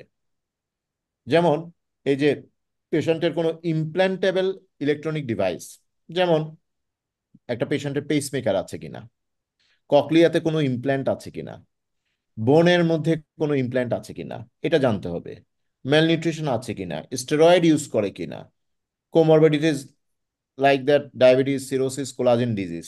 এই যে পরের তিনটা বিষয়, ম্যালনিউট্রিশন, স্টেরয়েড এবং কোমরবিডিটিস, এগুলোর কারণে আমাদের টিস্যু ইম্পেডেন্স বা টিস্যু রেজিস্ট্যান্স চেঞ্জ হয়। এই জন্য আমাকে এই তিনটা বিষয়ে আমাকে জেনে রাখতে হবে, কারণ টিস্যু রেজিস্ট্যান্স যত বেশি হবে তত বেশি ইনজুরির চান্স বেড়ে যাবে। এখন আসি ডিসপারসিভ ইলেকট্রোডটা আমরা কিভাবে লাগানো উচিত বা এটার কারণে কি কি প্রবলেম হতে পারে। এখানে দেখা যাচ্ছে যে কতগুলা বার্ন হয়েছে due to dispersive electrode injury. প্রথমে আমাদের proper size and uniform contact with the patient, যেটা আমি একটু আগেই দেখিয়েছি, একদম ইউনিফর্মলি কন্টাক্ট থাকতে হবে। এটা যদি একদিকে ছুটে যায় তাহলে ওখানে কারেন্ট ডেন্সিটি বেড়ে যায়। ইট should B clean and dry, কখনোই ময়েস্ট ভাবে ইউজ করা যাবে না। এবং আমাদের বিশেষ করে গভর্নমেন্ট মেডিকেল কলেজগুলোতে আমরা দেখি বা আমাদের ট্রেনিদেরকেও দেখি যে ডিসপারসিভ ইলেকট্রোডটা হয়তো কয়েকবার ইউজ হতে হতে এটা ঠিকমতো কাজ করছে না, ওরা একটু ওই জ্যাসোকেইন জেলি ডিসপারসিভ ইলেকট্রোডে লাগিয়ে ওইটা একটা ফিতা দিয়ে বেঁধে দিচ্ছে বা মাইক্রোবোর্ড দিয়ে টাইট করে লাগাই দিচ্ছে। তাহলে ওইটা কিন্তু একটু ময়েস্ট হয়ে গেল, সেক্ষেত্রে কিন্তু ওখানে বার্ন হওয়ার চান্স বেড়ে যায়। এবং এটা as close as possible to the operative site থাকতে হবে, যত কাছে নেওয়া যায় আমার অপারেটিভ সাইডে। তাহলে হবে কি, সার্কিটের মধ্যে আমার বডির অনেক কম পার্টটা থাকবে। এবং উই শুড অ্যাভয়েড বনি prominence and pressure points, metal implants, hairy areas, এবং কোথাও যদি স্কিন ডিসকালারেশন, ইনজুরি এবং স্কার থাকে, এবং লিম্বস উইথ সার্কুলেটরি কম্প্রোমাইজ। এই প্রত্যেকটা সিচুয়েশনে টিস্যু রেজিস্ট্যান্স বেড়ে যায়, টেম্পারেচারটা বেশি প্রডিউস হয়, যার কারণে বার্নের চান্স বেড়ে যায়। এই জন্য আমরা এগুলাকে অ্যাভয়েড করব। এটা একটা ওটির মধ্যে কমন ছবি, যে ডিসপারসিভ ইলেকট্রোড লাগিয়ে দিল, পেশেন্টের হয়তো ল্যাপারোটমি হবে বা হার্নিয়া অপারেশন হবে, এটা লাগালো। This is completely wrong. Ideally sir sir implant আর প্রস্থেসিস থাকলে তো আমরা মনোপোলার চয়েস করব না, আমরা তো সেক্ষেত্রে বাইপোলারই চয়েস করব। না, সেক্ষেত্রে এটা সব ক্ষেত্রে এটা না। ইমপ্লান্ট প্রসেস থাকলে যে কোনো একদম সব ক্ষেত্রেই মনোপোলার চয়েস করবে না, সেই ক্ষেত্রে আমাকে ওইটা এমনভাবে আমার অ্যাক্টিভ অ্যান্ড ডিসপারসিভ ইলেকট্রোডটাকে সেট করতে হবে যেন ইমপ্ল্যান্টটা সার্কিটের মধ্যে না পড়ে, সেটা আমার মানে মাথায় করা যাবে স্যার না? করা যাবে, বাট সার্কিটটাকে ওভাবে করতে হবে। যেমন আমাদের পোলিং এর ক্ষেত্রে একটু বলা হয়েছিল যে ফোর আর্মে কাজ করছি, তাহলে আমি যদি আর্মে ডিসপারসিভ ইলেকট্রোডটা লাগাই, সেক্ষেত্রে কিন্তু আমার সার্কিটটা খুবই কম, আমার ইমপ্ল্যান্টটা ওই সার্কিটের মধ্যে আসছে না, সেক্ষেত্রে আমরা মনোপোলার ইউজ করতে পারবো। তাহলে এখানে যে আমাদের কমনলি আমরা ওটিতে দেখি ওয়ার্ড বয়রা এভাবে কাফ মাসেলে লাগিয়ে দিল, এটা রং, কারণ এখানে সারফেস এরিয়াটা একটু কম। আমি চাবো একটু ওয়াইড সারফেস এরিয়াতে এবং ফার্মলি যেন ডিসপারসিভ ইলেকট্রোডটা কন্ট্যাক্টে থাকে। আবার থাইতে লাগালাম, থাইতে কিন্তু অ্যান্টেরিয়র অ্যাসপেক্টে লাগানো উচিত। যদি পোস্টেরিয়র অ্যাসপেক্টে লাগানো হয়, তাহলে সেক্ষেত্রে অনেক সময় দেখা যায় যে বডি ফ্লুইড, আমার হয়তো ব্লাড আসতে পারে বা আমি পভিডন আয়োডিন সলিউশন দিয়ে স্কিন প্রেপিং করলাম, কিছু বডি ফ্লুইড বা এরকম সলিউশন যদি স্পিলেজ হয়ে ওখানে জমে থাকে, দ্যাট অলসো কজেস বার্ন। তাহলে তো কাপ মাসেলে তো অনেক সারফেস এরিয়া, সেটা লাগানো যাবে না? কাফ মাসেলে সারফেস এরিয়ার চেয়ে থাইয়ের সারফেস এরিয়াটা অনেক ব্রড এবং তো এটা এটা তো ইউনিফর্ম বারবার যদি কাজ না করে তখন এটা তো চেঞ্জ করা আবার লাগানো, কাজ এটা তো করবে না, মুশকিল। ওখানেই বেশি কাজ করবে। বরং কাফ মাসেল লাগালে এই যে সাইড থেকে এটা একটু সরে যেতে পারে, সরে গেলে কিন্তু আপনার সারফেস এরিয়াটা কমে গেল, সেক্ষেত্রে কিন্তু কারেন্ট ডেন্সিটি বেড়ে গেল, টেম্পারেচার ইনক্রিজ করে গেল। এখানে আরেকটু মানে বলা যায় আসান, সেটা হচ্ছে মানে লেগে যদি ইউজ করে কাপ মাসেল, তাহলে এটা পোস্টেরিয়রলি পড়ছে, অ্যান্টিরিয়রলি পারবে না, কারণ অ্যান্টি তো মানে টিবিয়া ইজ সাবকিউটেনিয়াস বোন। তো সে কারণে পোস্টেরিয়রলি দিলে again the chances of the fluid accumulation is there, এবং chance of injury is more. So to put on the in front of the thigh. আচ্ছা, আরেকটা স্যার, সবার কাফ মাসেলের বাল্ক সেম থাকে না স্যার। হ্যাঁ, লিন অ্যান্ড থিন পেশেন্টের ক্ষেত্রে দেখা যায় যে এটা পুরাটা কভার করে না, সামনে অ্যান্টেরিয়রলি বোনের উপরে চলে আসে। ইয়েস, রাইট, ওকে। আচ্ছা, এখন আমরা এই যে ডিসপারসিভ ইলেকট্রোডে এখানে কিন্তু মাঝখানে একটা গ্যাপ আছে, এটা আপনারা খেয়াল করছেন কিনা? এটা কেন স্প্লিট রিটার্ন ডিজাইন? স্প্লিট করা কেন? এটা পুরোটা একসাথে থাকলে কি সমস্যা হতো? কেউ কি বলতে পারবেন? যেটা কিন্তু এই মাঝখানে দেখেন এটা গ্যাপ করা আছে, মানে অ্যাডহেসিভটা এটার মধ্যে আছে, আবার আরেক পার্টে আছে, অর্থাৎ পুরো ইলেকট্রোডটাকে, ডিসপারসিভ ইলেকট্রোডটাকে স্প্লিট করে ফেলা হয়েছে। এটাকে হ্যাঁ, মানে ইলেকট্রিসিটিটাকে দুই ভাগ করে ফেলা হয়েছে, মানে স্ট্রেংথ অর্ধেক হয়ে গেল। না, যত সারফেস এরিয়া যাবে তত তো আসলে সারফেস এরিয়া কমে গেলে তো কারেন্ট ডেন্সিটি বেড়ে গেল। আমি যদি এখানে দুই ভাগ করে আমি যদি সারফেস এরিয়া কমাই ফেললাম, তাহলে তো আমার এখানে কারেন্ট ডেন্সিটি বেড়ে গেল উল্টা, এটা হলো না। ব্যাপারটা ওটা নয়, ব্যাপারটা হচ্ছে জেনারেটর নিজে নিজে বন্ধ হয়ে যাবে যদি দুইটা পার্ট থেকে, স্প্লিট পার্ট থেকে ইকুয়ালি বা ইউনিফর্মলি কারেন্টটা রিটার্ন না হয়। অর্থাৎ এটাও একটা কিন্তু মডার্ন ইলেকট্রোসার্জিক্যাল ডিভাইসে একটা সেফটি প্রোফাইল। দেখা গেল যে এক সাইডে লেগে আছে আর এক সাইডে একটু করে উঠে গেল, উঠে যাওয়া মানে ওই যেই সাইডে একটু উঠে গেছে সেই সাইড থেকে ইউনিফর্মলি রিটার্ন হবে না, কারেন্ট রিটার্ন হবে না, এক সাইডে যেভাবে হচ্ছে আরেক সাইডে সেভাবে হবে না। অর্থাৎ এটা যদি স্নাগলি ফিটিং থাকে তখনই কেবল দুই সাইড থেকে একইভাবে কারেন্টটা রিটার্ন হবে টু দ্য জেনারেটর। এজন্যই এটা স্প্লিট রিটার্ন ডিজাইনটা করা হয়েছে for the safety of the patient. সেক্ষেত্রে বার্ন তো হচ্ছে না।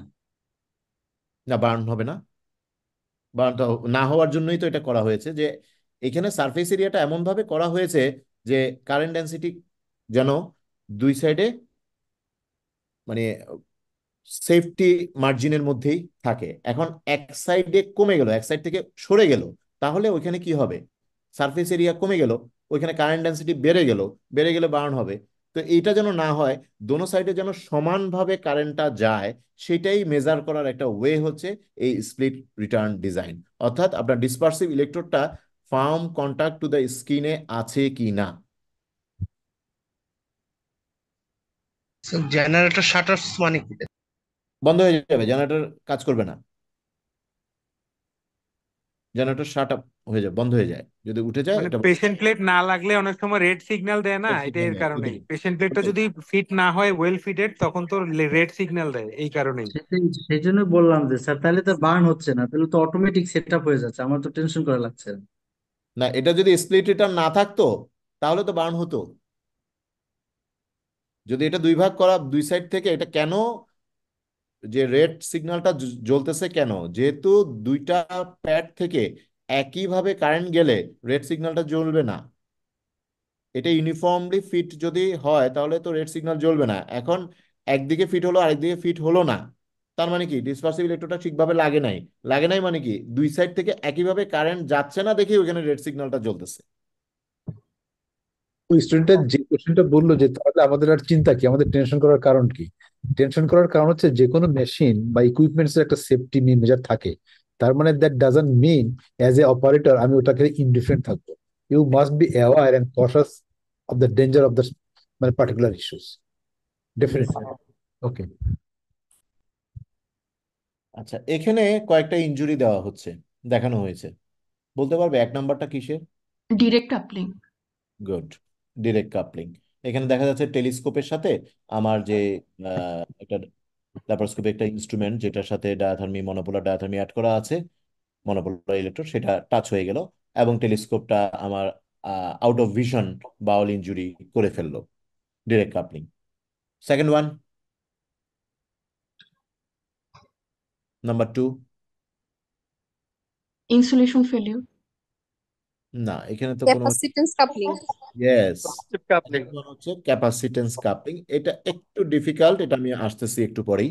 ক্যাপাসিটেন্স কাপলিং, এখানে এটা বোঝার জন্য আমাদেরকে ক্যাপাসিটর কি এটা আগে বুঝতে হবে। থার্ড ওয়ান হচ্ছে ইনসুলেশন ফেলিউর হলো, সেক্ষেত্রে স্পার্ক হচ্ছে, স্পার্ক হয়ে এই যে এখানে দেখানো হচ্ছে third one and fourth one, এটা হচ্ছে ইনসুলেশন ফেলিউর। আমি আমার ইন্টেন্ডেড এরিয়াতে আমি কাজ করছি, কিন্তু ইনসুলেশন ফেলিউর হওয়ার কারণে আরেক জায়গায় বার্ন হয়ে গেল।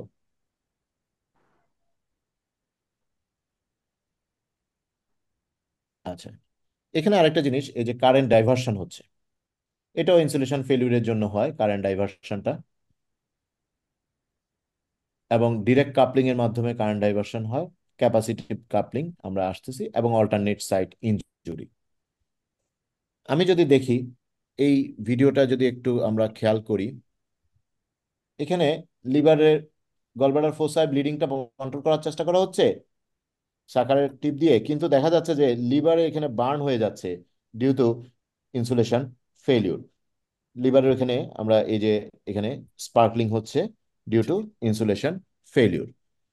তো দিস ইজ ভেরি ডেঞ্জারাস। এখানে তবুও যেহেতু ভিশনের মধ্যে আছে, লিভারে হচ্ছে, হয়তো বা পেশেন্টের অতটা ক্ষতি হয় নাই, কিন্তু এই ঘটনাটা যদি একটা বাউলের সাথে লেগে ইনজুরিটা হয়, দ্যাট উইল বি ডিজাস্ট্রাস। এই কারণে আমাদেরকে routine inspection and testing of instrument is essential. Break যত ছোট হবে, আমরা হয়তো মনে করি আমাদের একটা জায়গায় অল্প করে ইনসুলেশন ড্যামেজ হয়েছে, তাও আমরা ইউজ করে যাচ্ছি, কিন্তু আমাদের মাথায় রাখতে হবে যত ছোট ব্রেক তত কারেন্ট ডেন্সিটি বেশি কিন্তু। তাহলে minimum damage of insulation is not acceptable. Direct coupling আমরা অলরেডি বলে ফেলেছি যে এখানে যখন একটা conductive element touch the arc of an instrument outside the intended circuit, সেক্ষেত্রে আমাদের এটা হতে পারে। আমাদের এইটাতে মেটাল টু মেটাল আর্কিং হয়। বিশেষ করে আমাদের স্টাপের লাইন সম্পর্কে খুব অ্যালার্ট থাকতে হবে। একটা জায়গায় আমি গাট অ্যানাস্টোমোসিস করেছি বাই দ্য স্টাপল, হয়তো একটু করে ব্লিডিং হচ্ছে, ওইখানে আমি ডায়াথার্মি দিয়ে টাচ করতে আমাদের অনেকেরই একটু অভ্যাস আছে, একটু করে ডায়াথার্মি দিয়ে টাচ করে দিই, কিন্তু এই টাচ করলে সেক্ষেত্রে কিন্তু এই ডিরেক্ট কাপলিং হয়ে আমার এই যে অ্যানাস্টোমোটিক লাইনে একটা ম্যাসিভ টিস্যু ড্যামেজ হতে পারে, that will cause anastomotic failure later on. Capacitance coupling, এটা একটু বুঝতে হবে যে হোয়াট ইজ ক্যাপাসিটর। ক্যাপাসিটর মানে হচ্ছে two conductors are separated by an insulator or dielectric বলা হয়। যেমন এখানে এটা একটা সার্কিট, এটা আরেকটা সার্কিট ফার্স্ট ছবিতে নিচে, এবং মাঝখানে একটা ইনসুলেটর দিয়ে সেপারেট করা আছে। আমরা যখন এই একটা ট্রকারের ভিতর দিয়ে আমরা ডায়াথার্মির একটা ফোর্সেপ ইউজ করছি, তো ডায়াথার্মি ফোর্সেপে একটা ইনসুলেটর থাকে, তার ভিতরে যে মেটালিক আমাদের ফোর্সেপসটা আছে। এখন এই মেটালিক ফোর্সেপ, এটা একটা মেটাল, আমাদের ট্রকার যেটা আছে সেটাও একটা মেটাল, মাঝখানে কিন্তু একটা ইনসুলেটর দিয়ে ভাগ করা আছে বা ডিভাইড করা হলো, দ্যাট ইজ এটা একটা কিন্তু ক্যাপাসিটর হিসেবে কাজ করছে। এখন এই যখন ইনস্ট্রুমেন্টটা দিয়ে আমি কাজ করব, এর মধ্যে দিয়ে যখন মনোপোলার ডায়াথার্মি ইউজ করব, সেক্ষেত্রে যে কারেন্ট তৈরি হয়, এই ক্যাপাসিটরের ভিতরে যে কারেন্ট তৈরি হয়, সেই কারেন্টটা এই যে মেটালিক যেই আমার ট্রকারটা আছে সেটা আমার বডি সারফেসের কন্ট্যাক্টে থাকে, এবং এই কারেন্টটা আস্তে আস্তে ডিফিউজ হয়ে যায় একটা বড় এরিয়া অফ বডি সারফেসে, এটা ডিফিউজ হয়ে যায়। এটা কিন্তু আমার স্কিনে তেমন কোনো বার্ন করছে না, কারণ এই ক্যাপাসিটরের মধ্যে কারেন্টের ফ্লোটা কিছুটা কম। কিন্তু যখন একটা প্লাস্টিক ট্রকার যদি ইউজ করা হয়, প্লাস্টিক ট্রকার যদি ইউজ করা হয় তাহলে কি হবে? প্লাস্টিক ট্রকার ইউজ করলে ভিতরে একটা মেটালিক ট্রকার আছে, তার বাইরে একটা প্লাস্টিক ট্রকার যদি ইউজ করা হয়, সেক্ষেত্রে এই যে ক্যাপাসিটরের মধ্যে কারেন্ট বা ভোল্টেজ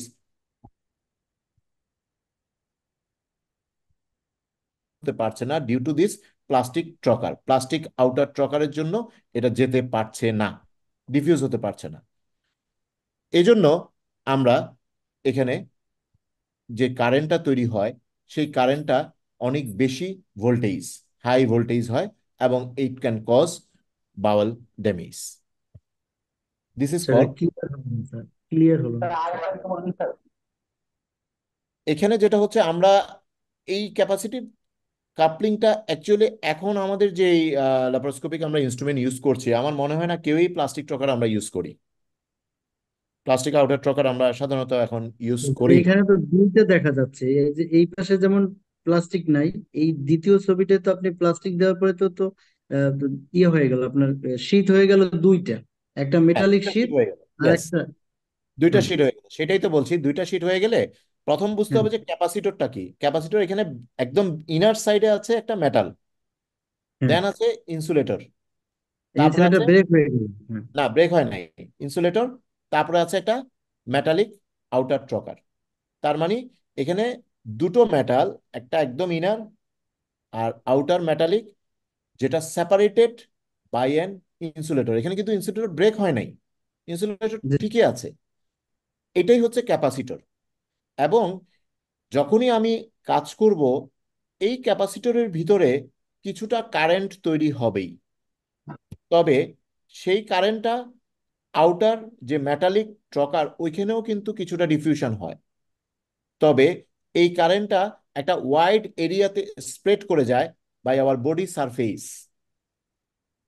এটা স্কিনের কন্ট্যাক্টে থাকে, বডি সারফেসের মধ্যে কারেন্টটা ডিফিউজ হয়ে যায়, কারেন্ট ডেন্সিটিটা খুবই মিনিমাম থাকে, যার কারণে এটা বার্ন হয় না।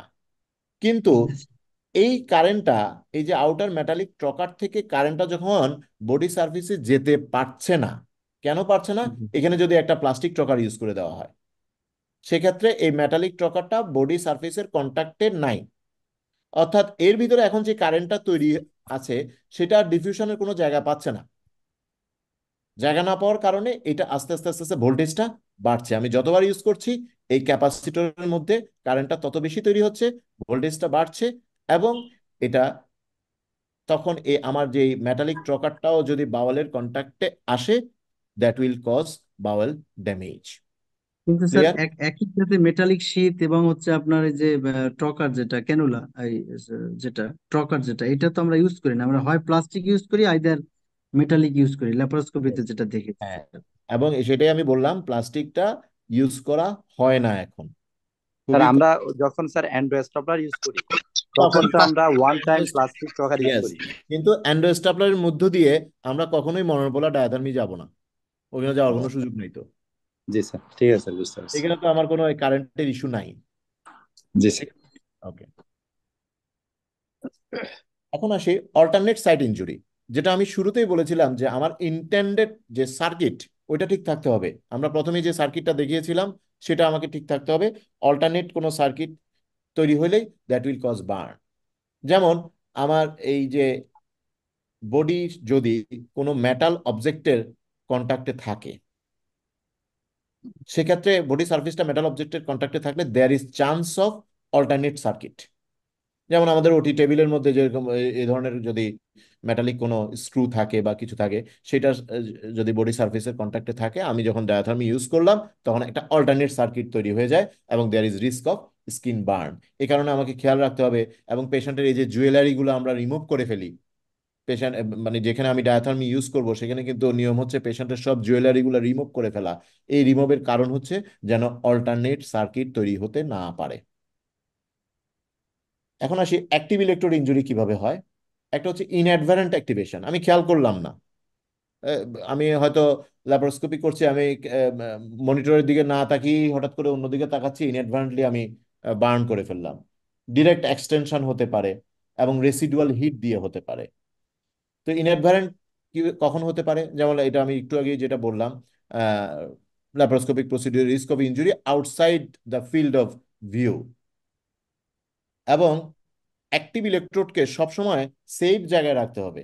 আমি ডায়াথার্মি যে অ্যাক্টিভ ইলেকট্রোডটাকে আমি রেখে দিলাম পেশেন্টের বডির উপর, বা আমি কাজ করছি অ্যাবডোমিনাল এরিয়াতে, আমি হয়তো তার ফেসের দিকে, যদিও ড্র্যাপিং শিট দিয়ে লাগানো আছে, হয়তো দেখা গেল যে এটা ডায়াথার্মি যে অ্যাক্টিভ ইলেকট্রোডের যে পিনটা ওটা বডির কোনো জায়গায় কন্ট্যাক্ট হয়ে আছে, অ্যাক্সিডেন্টালি আমার ফুট সুইচে পা পড়ে গেল, সেক্ষেত্রে এটা কিন্তু ইনঅ্যাডভান্ট অ্যাক্টিভেশন হবে এবং চান্স অফ বার্ন। এ কারণে যে এই যে দেখেন এখানে ডায়াথার্মির যে অ্যাক্টিভ ইলেকট্রোডটাকে এভাবে রেখে দেওয়া হয়েছে আনপ্রোটেক্টেড ওয়েতে, ইট শুড নট বি। এখানে আমি রেখে দিলাম আরেক জায়গায়, তা এটাও আনপ্রোটেক্টেড ওয়েতে, এটাও করা যাবে না। এটা শুড কেপ্ট ইন এ একটা কন্টেইনারের মধ্যে আইডিয়ালি এটা রাখা উচিত। এখানে দেখেন সার্জন কাজ করছেন, বার্ন করছেন, কিন্তু সার্জনের চোখটা কিন্তু ইনস্ট্রুমেন্টের দিকে, মনিটরের দিকে নয়, যার কারণে এটা হয়তো হুকটা অনেকটা ডিউডেনামের কাছে চলে আসছে, that will cause inadvertent injury. Direct extension কখন হতে পারে? আমি যদি খুব ক্লোজ প্রক্সিমিটির যে স্ট্রাকচারগুলা, যে আমি এখানে ক্যালোরসে ডিসেকশন করছি, ডিউডেনাম যদি নিয়ে গলব্লাডারের খুব কাছে থাকে, অনেক সময় দেখা গেল যে অ্যাডেশন হয়ে আছে, সেটা আমি ডায়াথার্মি দিয়ে যদি আহ ছুটাতে যাই, অনেক সময় ইনজুরি হতে পারে। কমন বাইল ডাক্টে ডায়াথার্মি বার্ন ডিরেক্ট এক্সটেনশন হতে পারে। আর রেসিডুয়াল হিট, এটা বিশেষ করে আল্ট্রাসনিক ডিভাইসের ক্ষেত্রে আমরা ইউজ করি। আমরা আল্ট্রাসনিক ডিভাইসে যখন একবার আমরা প্রেস করলাম, প্রেস করার পরে কাজ করছে, সেখানে কিন্তু কিছু হিট তৈরি হয়। এরপরে এটাকে আবার কুলিং পিরিয়ডের জন্য আমাকে ওয়েট করতে হবে। আমি সাথে সাথে আবার করতে লাগলে বা ওইটা দিয়ে অন্য জায়গায় ডেফিনেটলি ইনজুরি হতে পারে। এজন্য আমাদের রেসিডুয়াল হিটটা আমাদের মাথায় রাখতে হবে। এখন আসি আরেকটা, যেটা যে সার্কামসিশনের ক্ষেত্রে চ্যানেলিং ইফেক্ট। চ্যানেলিং ইফেক্টটা আসলে কি? আমরা যখনই ডায়াথার্মি ইউজ করছি, মনোপোলার ডায়াথার্মি ইউজ করছি, আমার বডির মধ্য দিয়ে কারেন্টটা পাস করছে। এবং আমরা জানি যে water water is a very, বা liquid substance is a very good conductor.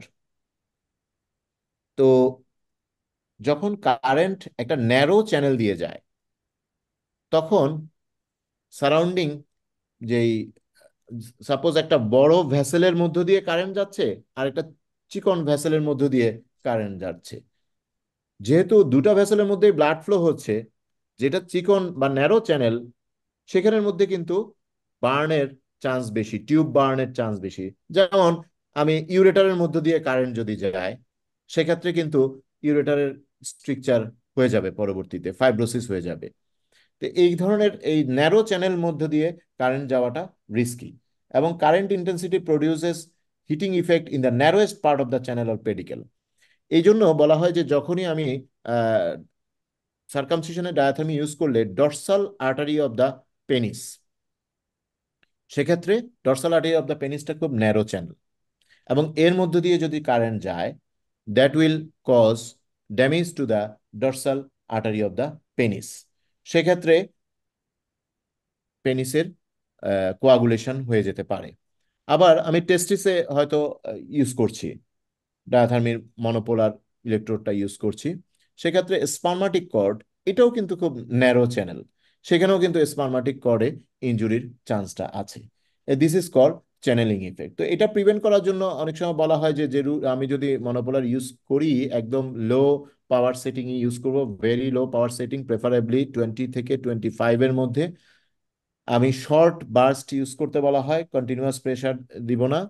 এবং বলা হয় যে রুট অফ দ্য পেনিসে একটা moist, normal saline soaked moist গজ দিয়ে একটু র্যাপ করে রাখতে বলা হয়।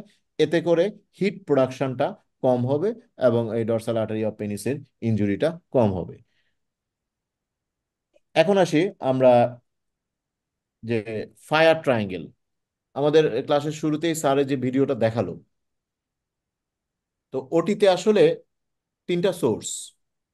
একটা হচ্ছে ইগনিশন সোর্স।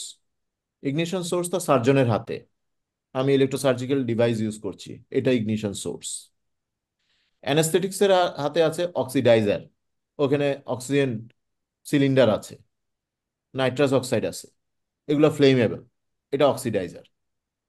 এবং ফুয়েল আছে নার্সের হাতে, যে স্কিন প্রেপিং এর জন্য যে ক্লোরোহেক্সিডিন সলিউশন হয়তো ইউজ করা হচ্ছে, এটা কিন্তু একটা ফুয়েল। তো এই ফায়ার ট্রায়াঙ্গেলে এই তিনোটা কম্বিনেশন হতে পারে। তো এই জন্য আমাদের সবাইকেই যার যার সাইডে অ্যালার্ট থাকতে হবে, সার্জন, অ্যানেস্থেটিক্স অ্যান্ড যে ফুয়েল সোর্স যার নার্সেস হাতে আছে, সবাই অ্যালার্ট থাকতে হবে। যদি কোনো ইনসিডেন্ট ঘটে সবারই কিছু না কিছু ভূমিকা আছে। এটা পেডিয়াট্রিক সার্জারি একটা বিষয়, এখানে আমি খুব একটা বেশি যাচ্ছি না। এখানে একটা জিনিসই আমার খেয়াল রাখতে হবে যে এদের বডি সারফেস এরিয়া কম, ইনস্ট্রুমেন্ট ওভারল্যাপ হতে পারে, এই কারণে চান্স অফ ইনজুরি আছে। আবার বাচ্চাদের বডি ওয়াটার কন্টেন্টটা একটু বেশি, এই জন্য লো ইম্পেডেন্স হয়, এবং স্মলার ইনস্ট্রুমেন্ট ইউজ করা হয়, কারেন্ট ডেন্সিটির চান্সটা বেশি। এই জন্য আমাকে বলা হয় যে বাইপোলারটা ইউজ করতে বেশি প্রেফার করা হয়, এবং লোয়েস্ট পসিবল এনার্জি সেটিং, এবং ডিসপারসিভ ইলেকট্রোডটাও আমাকে সাইজটা অবশ্যই খেয়াল রাখতে হবে। আমরা যদি সেফটি মেজারটা দেখি, তাহলে আমার কি কি সেফটি মেজার ইউজ করতে হবে। আমার টোটাল টিম ওরিয়েন্টেড থাকতে হবে। আসলে ওয়ার্ড বয় থেকে শুরু করে assistant, intern doctor, surgeon, total team oriented থাকতে হবে about this device. All cables and electrodes must be checked prior to use for any insulation failure. The volume of the activation sound indicator, diathermic যে সাউন্ডটা আছে সেটাকে audible পর্যায়ে রাখতে হবে, একদম কম রাখলে হবে না। এবং আমরা লোয়েস্ট পাওয়ার সেটিং ইউজ করব, প্রেফারেবলি 25 to 30 ওয়াট। কর্ডগুলোকে র্যাপ করে রাখা যাবে না, বা এরকম ইনস্ট্রুমেন্টের মাঝখান দিয়ে কর্ড আনা যাবে না, এতে করে কিন্তু অল্টারনেট সার্কিট তৈরি হওয়ার একটা চান্স থাকে। পেশেন্টের জুয়েলারিগুলো রিমুভ করতে হবে। এবং খুব কমন একটা জিনিস সিনারিও দেখা যায় যে ইলেকট্রোসার্জিক্যাল জেনারেটরের উপরে হেক্সিসলের বোতল আছে, ওটির মধ্যে এটা দেখা যায় প্রায় সময় হেক্সিসলের বোতল বা স্পিরিটের বোতল এগুলা রেখে দেওয়া হয়েছে। তো এটা কোনোভাবেই এভাবে রাখা যাবে না, কারণ এটা কিন্তু একটা ফুয়েল হিসেবে কাজ করে। যদি কোনোভাবে এখানে বার্ন হয় বা ফ্লেম তৈরি হয়, that will cause more chance of fire. এবং এখানে স্টেরিলাইজেশনের জন্য মনোপোলার এবং বায়োপোলারের যতগুলো অ্যাক্সেসরিজ আছে সবগুলোই কিন্তু অটোক্লেভ করা যায়, অথবা কোল্ড সলিউশনে আমরা সাইডেক্স ইউজ করতে পারি। নিউট্রাল প্লেট বা ডিসপার্সিবল ইলেকট্রোড যেটা, এগুলো ডিসপোজেবল, তবে এটাকেও আমরা কিন্তু কোর সলিউশন দিয়ে স্টেরিলাইজ করে ড্রাই করে ইউজ করতে পারি। Active electrode should be disconnected from the electrosurgical unit and replaced if it drops below the sterile field. অনেক সময় দেখা যায় যে অ্যাক্টিভ ইলেকট্রোডটা পড়ে গেছে, নিচে পড়ে গেছে, ওটাকে নিয়ে ইউজ করা যাবে না, আমরা নতুন আরেকটা ইউজ করব, অথবা এটাকে আবার স্টেরিলাইজ করতে হবে। এই পর্যন্ত হচ্ছে যে আমাদের ইনজুরিগুলা। এখন আমি একটু হাইলাইট করব যে অ্যাডভান্স যে টেকনোলজিগুলো আছে, এগুলোকে বলা হয় devices with adaptive tissue technology. এই অ্যাডাপটিভ টিস্যু টেকনোলজি শব্দটা মিনিং আমাদেরকে বুঝতে হবে। এখানে আমরা আল্ট্রাসনিক ডিভাইস, হারমোনিক এবং সনিসিশন, অ্যাডভান্স বাইপোলার মধ্যে লেগিশিউর আছে, অ্যানসিল, ভয়েন্ট, এবং দুইটার কম্বিনেশন যেটা আমাদের পোলিংয়ে ছিল, Thunderbeat. What is adaptive tissue technology? এটা হচ্ছে একটা computer control tissue feedback response system. এটা একটা প্রোগ্রাম করা আছে based on characteristics of tissue in jaws of the instrument. আমি যেটা লিগেশিউর বলেন, হারমোনিক বলেন, যেটা দিয়ে আমি টিস্যুটা ধরছি, এই টিস্যুটা যেটা আমার জয়ের মাঝখানে আছে, এই টিস্যুর ইম্পেডেন্সটা কেমন এবং এখানে কত টেম্পারেচার তৈরি হচ্ছে, সেটার উপর বেস করে জেনারেটর নিজেই কারেন্ট এবং ভোল্টেজ অ্যাডজাস্ট করবে, এবং সেই হিসেবে পালসড ইলেকট্রিক ট্রান্সমিশন হবে। আমরা যেমন ডায়াথার্মির মধ্যে যেরকম একটা সেটিং দেওয়া থাকে যে আমি কত পাওয়ার সেটিং করতে পারবো, লিগেশিউরের জেনারেটরটা দেখেন, এখানে কিন্তু কোনো সেটিং এর বিষয় নাই, এখানে কোনো বাটন নাই যে আমি এটা দিয়ে পাওয়ার বাড়াবো কমাবো, এই ধরনের কোনো বিষয় নাই। কেন? কারণ এখানে এই যে আমার টিস্যুটা ধরলাম ইন বিটুইন দ্য জ, এই অ্যাডাপটিভ টিস্যু টেকনোলজির মাধ্যমে আমার ইনস্ট্রুমেন্টটা নিজেই সেন্স করবে এখানে কতটুকু টেম্পারেচার যাওয়া উচিত, কতটুকু কারেন্ট যাওয়া উচিত। এটাই হচ্ছে অ্যাডাপটিভ টিস্যু টেকনোলজি। এবং এটা একটা bipolar device, advance bipolar device লিগেশিওরটা। এটা কনভেনশনাল বাইপোলার চেয়ে কিছু ডিফারেন্স আছে, যেটা আমরা বললাম প্রেশার এবং energy based on collagen ceiling impedance feedback নিয়ে সে কাজ করে। ইলেকট্রিক্যাল এনার্জি এটা ঘুরে, একটা সার্কেল ঘুরে এবং একটু একটা সাউন্ড ক্রিয়েট করে। এটা পালসেটাইল ওয়েতে কারেন্টটা যায়, একটা সাইকেল মেনটেন করে করে এটা যায়। এবং এখানে লেটারাল স্প্রেডটা খুবই minimum. Self build retractable blade থাকে এর ভিতরে অ্যাজ এ কাটিং মেকানিজম। আমরা জানি যে লিগেশিও দিয়ে আমরা প্রথমে কোয়াগুলেশন করি, তারপরে আমরা একটা ব্লেড দিয়ে কাটিং করি। এটা 7 মিলিমিটার ভেসেল পর্যন্ত সিল করতে পারে। এবং এখানে পাওয়ার সেটিং বাটনটা নাই due to adaptive tissue technology. এটা লিগেশিওরের একটা হ্যান্ডের ছবি, এটা আমরা সবাই জানি মোটামুটি। অ্যানসিলও অনেকটা সেম মেকানিজমই ইউজ করা হয়, এটা আমাদের একটু কম ইউজ করি আমরা। এটা বেটার হিমোস্টেসিস বলে, লঙ্গার জ এবং লেস থার্মাল স্টেট। এবং এখানে একটা অ্যাডভান্টেজ হচ্ছে 360 ডিগ্রি রোটেট করা যায়, যেটা আমাদের লিগেশিওরে 360 ডিগ্রি করা যায় না। হারমোনিকটা হচ্ছে এটা ডিফারেন্ট মেকানিজম, এটা কিন্তু অ্যাডভান্স বাইপোলার না, এটা আলট্রাসোনিক ইলেকট্রোসার্জিক্যাল ডিভাইস। আমরা জানি যে আলট্রাসাউন্ডে অ্যাকচুয়ালি পিজো ইলেকট্রিক ইফেক্ট আছে। এখানে পিজো ইলেকট্রিক কিছু ক্রিস্টাল আছে, ক্রিস্টালের ভাইব্রেশন হয়, ভাইব্রেশন হয়ে আলট্রাসাউন্ডটা একটা মেকানিক্যাল এনার্জি তৈরি করে। তাহলে electrical energy converted into mechanical energy. Ultrasonic vibration যেটা 23 kilohertz in CUSA, 55 kilohertz in harmonic scalpel. এবং এটা ভাইব্রেটিং টিপ দিয়ে যায় এখানে, যেটা এই যে নন আর্টিকুলেটিং জ যেটা নিচে দেখা যাচ্ছে, এটাই হচ্ছে কিন্তু অ্যাক্টিভ। আর আর্টিকুলেটিং জ যেটা, সেটা হচ্ছে ডিসেক্টর। তাহলে এখানেই কিন্তু অ্যাক্টিভ যেই ভাইব্রেশনটা হচ্ছে, থার্মাল এনার্জি এখানেই তৈরি হচ্ছে। এবং টিস্যু ট্রান্সেকশন হয় উইথ হিমোস্টেসিস। এইটা হলো যে আমাদের পিজো ইলেকট্রিক সিরামিক ডিস্ক আছে, এটা যখনই আমি এখানে পাওয়ার দিচ্ছি, এটা ভাইব্রেশন হচ্ছে, সেই ভাইব্রেশনে মেকানিক্যাল এনার্জি তৈরি হচ্ছে। সরি,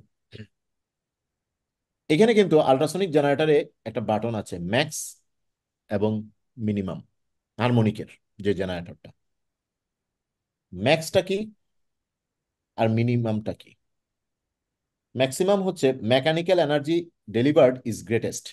এখানে অনেক বেশি অসিলেশন হয়, র্যাপিড টিস্যু ট্রান্সেকশন হয়, থার্মাল স্পেড কম, হিমোস্ট্যাটিক পোটেনশিয়ালটা পুয়ার। অর্থাৎ সহজ ভাষা এটা অনেকটা কাটিং ইফেক্টের মতো কাজ করছে। অনেক বেশি অসিলেশনের কারণে কাটিং ইফেক্ট হচ্ছে, হিমোস্টেসিসটা কম হচ্ছে। কিন্তু মিনিমাম যেটা, সেখানে low mechanical energy delivered, smaller oscillation, ideal for vessel sealing. এটা একটা হারমোনিকের শেয়ারার। আর যেটা থান্ডারবিট, সেখানে আসলে দুইটারই কম্বিনেশন আমরা ইউজ করছি। তো এতগুলা ইনস্ট্রুমেন্টের মধ্যে অনেকে বলে, বিভিন্ন কোম্পানি বলে এটা ভালো ওটা ভালো, কেউ লিগেশিওর ভালো বলবে, কেউ হারমোনিক ভালো বলবে, কেউ থান্ডারবিট ভালো বলবে। কিন্তু বিভিন্ন স্টাডিতে দেখা গেছে যে প্রত্যেকটার ইফেক্টই আসলে খুব একটা বেশি ডিফার করে না। যে যেটাতে ইউজ টু সে সেটা ইউজ করতে পারে। আমরা প্রায় শেষের দিকে চলে আসছি। এখানে একটা জিনিস আসি যে যে আমাদের যদি কোনো ইমপ্ল্যান্টেবল ডিভাইস শরীরে থাকে, একটা পেশেন্টের পেসমেকার আছে, তখন কি হতে পারে? তো ইমপ্ল্যান্টেবল ডিভাইস অনেক ধরনের হতে পারে। আমরা কমনলি পেসমেকারটা এবং ককলিয়ার ইমপ্ল্যান্ট এগুলো নিয়েই কথা বলি, বিশেষ করে কার্ডিয়াক ইমপ্ল্যান্টেবল ইলেকট্রনিক ডিভাইস যেটা পেসমেকার। তো কি সমস্যা হবে? একটা পেশেন্টের পেসমেকার আছে, সেখানে আমি যদি ইলেকট্রোসার্জিক্যাল ডিভাইস ইউজ করি, কি প্রবলেম হতে পারে? পেসমেকারটার কোনো সমস্যা হতে পারে কিনা? Any student? পেসমেকারটা তার নিজের রেটটা চেঞ্জ হয়ে যেতে পারে। এটাকে বলে ইলেকট্রোম্যাগনেটিক ইন্টারফারেন্স, যে নিজের মানে পেসমেকারের কাজটা নষ্ট হয়ে গেল। এটাকেই বলে electromagnetic interference of cardiac implantable electronic device বা পেসমেকার যেটা। তো how often does electromagnetic interference occur? সবসময় কি হবে? পেসমেকার থাকলেই কি হবে? সব সার্জারিতেই কি হবে? তো সেটা দেখা গেল it occurs 7% during non-cardiac surgery above umbilicus. Below umbilicus যদি সার্জারি করে তাহলে কোনো ভয় নাই, কোনো সম্ভাবনা কোনো এটা ইলেকট্রোম্যাগনেটিক ইন্টারফারেন্সের কোনো সম্ভাবনা নাই। তো যে কোশ্চেনটা একটু আগে করা হয়েছিল যে পেসমেকার থাকলে আমরা মনোপোলার ইউজ করতে পারবো কি পারবো না, yes we can use safely. যদি এটা বিলো আম্বিলিকাস হয় আমাদের কোনো ভয়ই নাই। কিন্তু ইন্ট্রাথোরাসিক সার্জারির ক্ষেত্রে সবচেয়ে বেশি ইলেকট্রোম্যাগনেটিক ইন্টারফারেন্স হয়, কারণ আমরা জানি যে পেসমেকারটা ওই থোরাসিক রিজনের ওইখানেই থাকে। তো এই যে what are the potential effects of electromagnetic interference on pacemaker, কি হবে?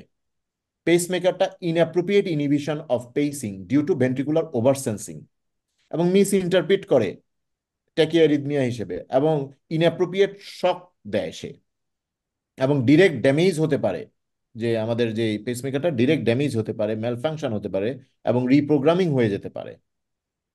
এবং electromagnetic interference conducted by the lead inducing ventricular fibrillation or atrial fibrillation হতে পারে। এবং থার্মাল ইনজুরি, লিড টিস্যু ইন্টারফেসে একটা থার্মাল ইনজুরির চান্সও আছে। তো আমি তাহলে এই যে একটা পেসমেকার থাকলে আমি কি কি প্রিকশন নিব, আমি কিভাবে এটাকে প্রিভেন্ট করতে পারি?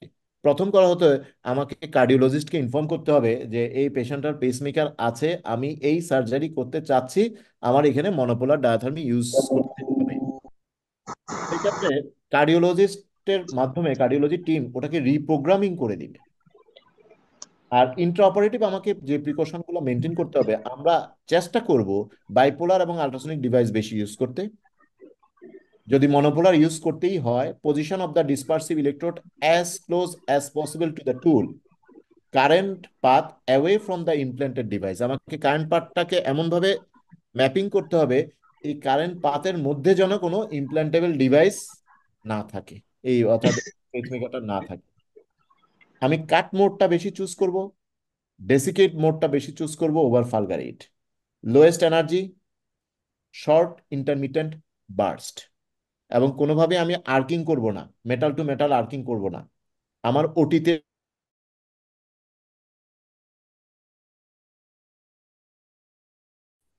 অপারেশন শেষ হলে আবার কার্ডিওলজিস্টের মাধ্যমে ইন্টারোগেশন করে এটাকে আবার রিসেট করতে হবে।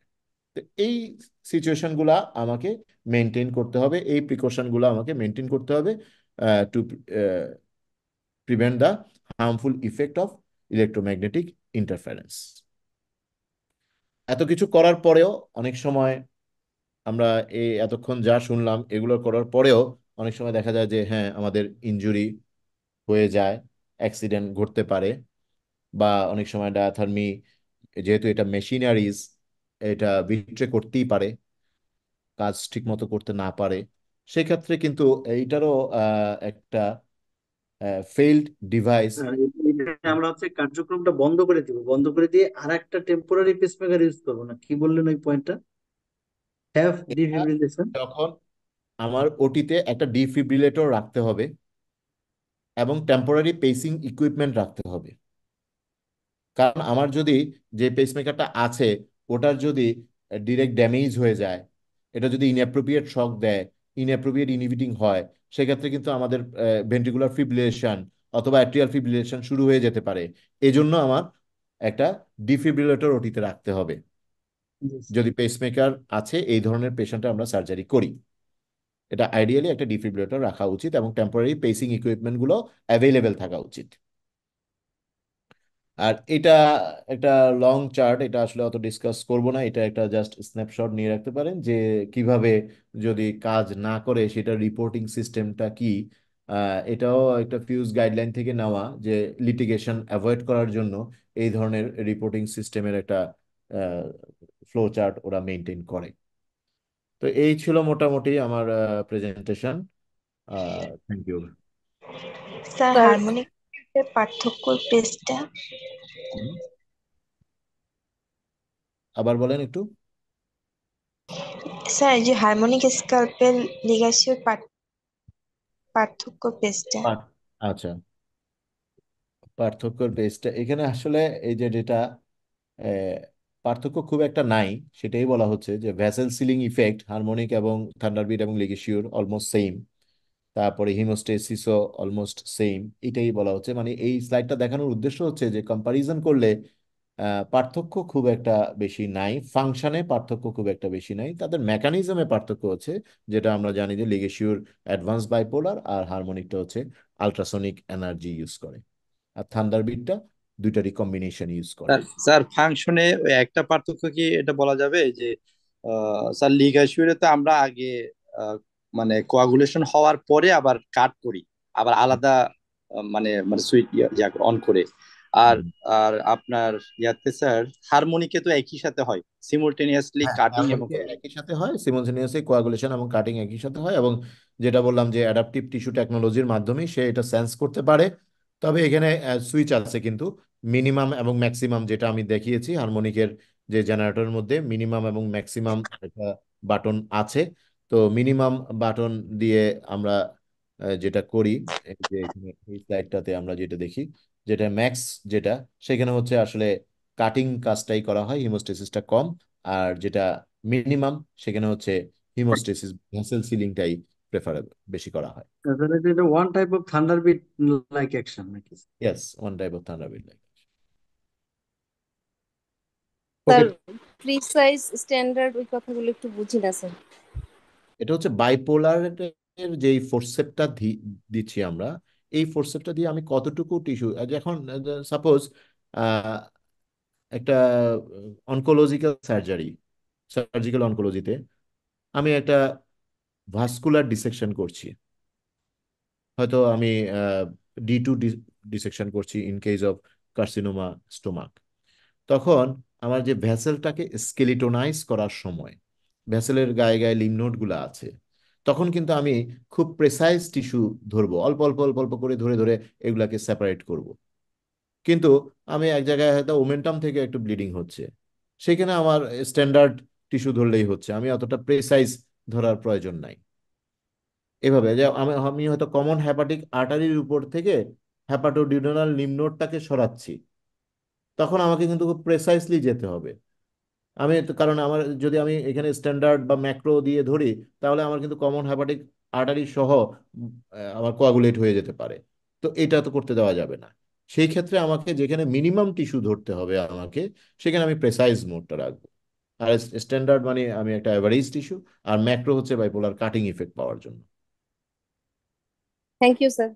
Okay, thank you, Dr. Asant, for your brilliant presentation. খুব সুন্দর হয়েছে, খুবই তোমার মধ্যে কোনো হারিনেস ছিল না, জাস্ট লাইক এই স্টোরি টেলিং মনে হয়েছে পুরো ক্লাসটাই যে একটা স্টোরি বলে যাচ্ছ। Well done, thank you very much. তো একটু মানে তুমি তোমার স্লাইডটা একটু ইয়ে করো, বলে অফ, ইয়েস, এখন আমরা সবাই সবাইকে দেখতে পাবো। নাও, ওকে, ওকে দেন। সো নাও কোশ্চেন, আমার মনে হয় যে অনেকগুলোই তোমার প্রেজেন্টেশনের সময় কোশ্চেন করেছে, বাট এখনো ফার্দার কোনো যদি কারোর কোনো কোশ্চেন থাকে, any students you can ask any questions to doctor Hasan. Any questions? Saiful, মানে কোনো কিছু আছে? হ্যাঁ বলো মেনন। চ্যাট বক্সে কোশ্চেন আছে স্যার দুইটা। হ্যাঁ বলো। একটা হচ্ছে how insulation integrity can be check manually as fine crack occasionally missed. আচ্ছা, এখানে যেটা হচ্ছে প্রথম কথা হলো আমাকে ভিজুয়ালি চেক করতে হবে। ফাইন ক্র্যাক মিস হতে পারে সেটা ঠিক আছে, কিন্তু ইনসুলেশনের যে শাইনিনেসটা থাকে, ইউনিফর্মিটি যেটা থাকে, ওইটাকে আমাকে আগে চেক করতে হবে ভিজুয়ালি, দেন আমাকে পালপেট করতে হবে, ভেরি জেন্টলি আমাকে টোটাল ইনসুলেশনটাকে পালপেট করতে হবে। যদি ফাইন ক্র্যাক থাকে সেখানে কিন্তু এটা একটু রাফনেস পাওয়া যেতে পারে, এভাবে আমি এটা চেক করব।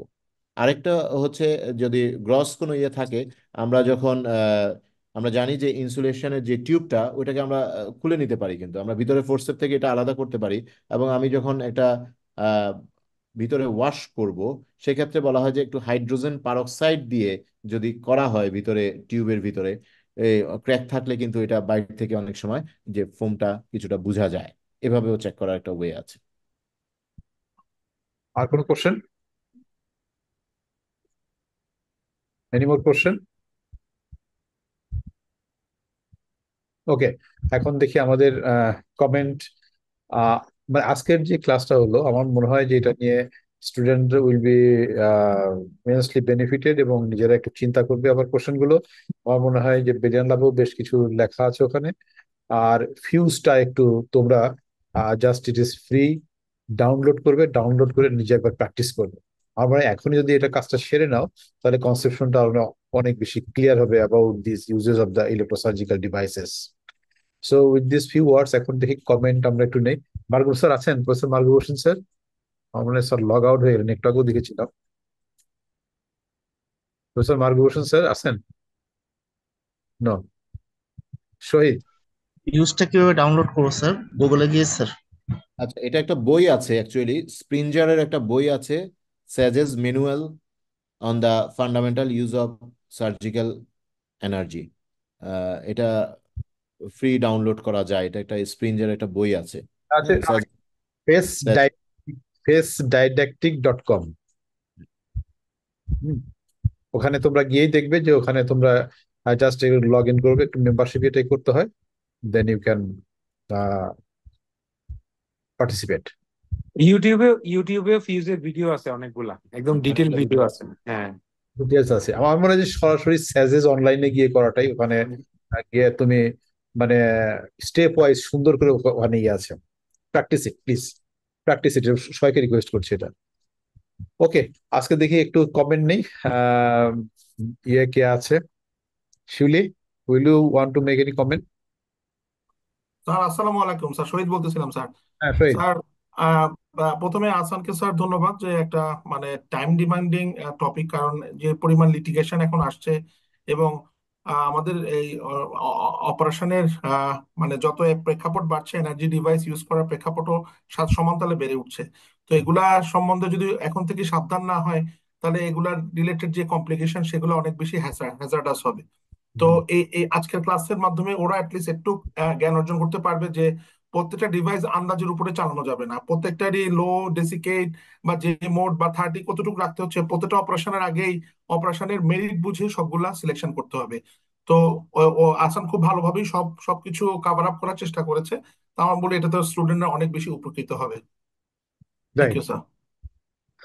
শিউলি, এনি কমেন্ট অর শাকেরা? আসসালামু আলাইকুম স্যার। স্যার আসলে হাসান এত সুন্দর করে পড়িয়েছে, এরপরে আসলে আর বেশি কিছু বলার নাই। মানে খুব খুব ভালো একটা ক্লাস, আমরা অনেক কিছু শিখেছি। আমরা আসলে যদিও ইউজ করি কিন্তু এত ডিটেলস এত সুন্দরভাবে জানি না। হাসানের ক্লাসটা আমাদের জন্যও আসলে অনেক উপকারী হবে।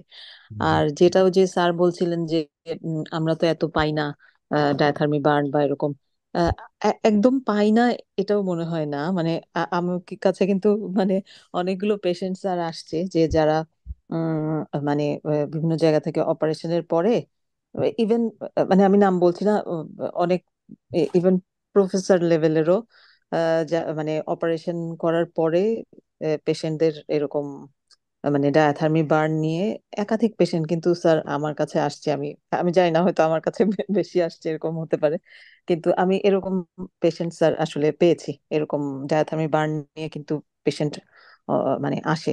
আসলে জি আমার স্যার।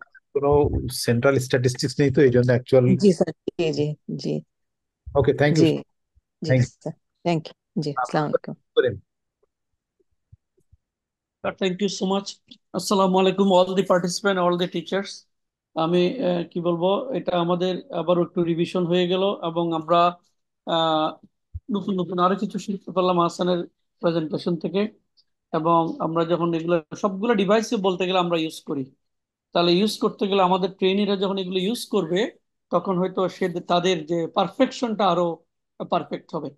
আজকে কিছুটা হয়তো থিওরিটিক্যালি তারা জেনে গেল, শিখে গেল, হয়তো মোর দেন 80 to 90% তারা মনে রাখবে, বাট যখন প্র্যাকটিক্যালি যাবে তখন হয়তো এগুলা মনে করবে এবং ইউজ করবে। বিশেষ করে যে কুইজ টাইপের যেগুলা ছিল, যে আমরা হয়তো পলিপ করব কোনটা রাখবো, বা আমরা ল্যাব কল করছি কোনটা রাখবো, তাহলে অন্তত একদম একদম মনে রাখা খুব সহজ। প্রথম প্রথম 3টা করে অপশন আছে, প্রথম অপশনটা ল্যাব কলে, তাহলে যদি কনফিউশন হয় এটা মনে রাখা অনেক সহজ, প্রথম অপশনটাই আমরা রাখবো, তাহলে এটা একটা মনে রাখাই একটু ইজি আর কি, যদি ভুলেও যায় আর কি আমরা। যাই হোক, হাসান বরাবরের মতো বড় ভালো বলেছে, আশা করি আমাদের সবাইকে উপকার হয়েছে, স্টুডেন্টদের উপকার হয়েছে, সবাই বেনিফিট হয়েছে। Thank you. Thank you professor Masud Karim. তো আজ আমরা স্যার একটু স্যার দুইটা জিনিস বলবো স্যার একটু সবাইকে। একটা হচ্ছে স্যার আমাদের মানে ওই কমন প্র্যাকটিসে নাই, যেটা স্যার বারবার বলতেছিল ওই যে কার্ডিওলজি বা পেসমেকার থাকলে কি করে। স্যার আমি একটু আমার এক্সপিরিয়েন্সটা শেয়ার করি। আমি ইন্ডিয়াতে স্যার বেশ কয়েকটা কেসে এরকম দেখছি। ওদের ওখানে স্যার একটা কমন ট্রেন্ড আছে যে কার্ডিওলজি স্ট্যান্ড বাই, মানে আমাদের যেরকম অ্যানেস্থেসিওলজিস্ট একটা অ্যানেস্থেসিয়া দেওয়ার পর থাকে, এরকম কোনো কার্ডিয়াক পেশেন্ট যখনই মানে হাই রিস্ক কার্ডিয়াক পেশেন্ট ওটি হবে, তখন একজন কার্ডিওলজিস্ট একদম ফুল টাইম ওটিতে স্ট্যান্ড বাই থাকে। মানে সেটা যদি 10 ঘন্টা ওটি হয়, কার্ডিওলজিস্ট 10 ঘন্টা থাকে, এবং এটা আগে থেকেই সেট করা থাকে যে এই অপারেশনে কার্ডিওলজিস্ট স্ট্যান্ড বাই থাকবে।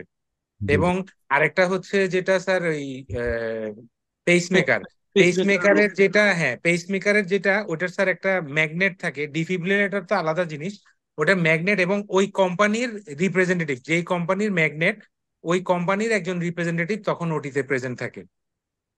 এই দুইটা ইনফরমেশন আমাদের জন্য দরকার। আমাদের মধ্যে এই প্র্যাকটিসটা টোটালি নাই যে কার্ডিওলজি স্ট্যান্ড বাই। এটা কিন্তু ইন্টারন্যাশনালি বাইরে বড় সেন্টার গুলোতে একদম ওদের common practice.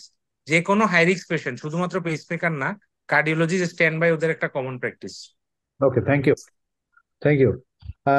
So, Hasan, thank you once again for your very brilliant presentation.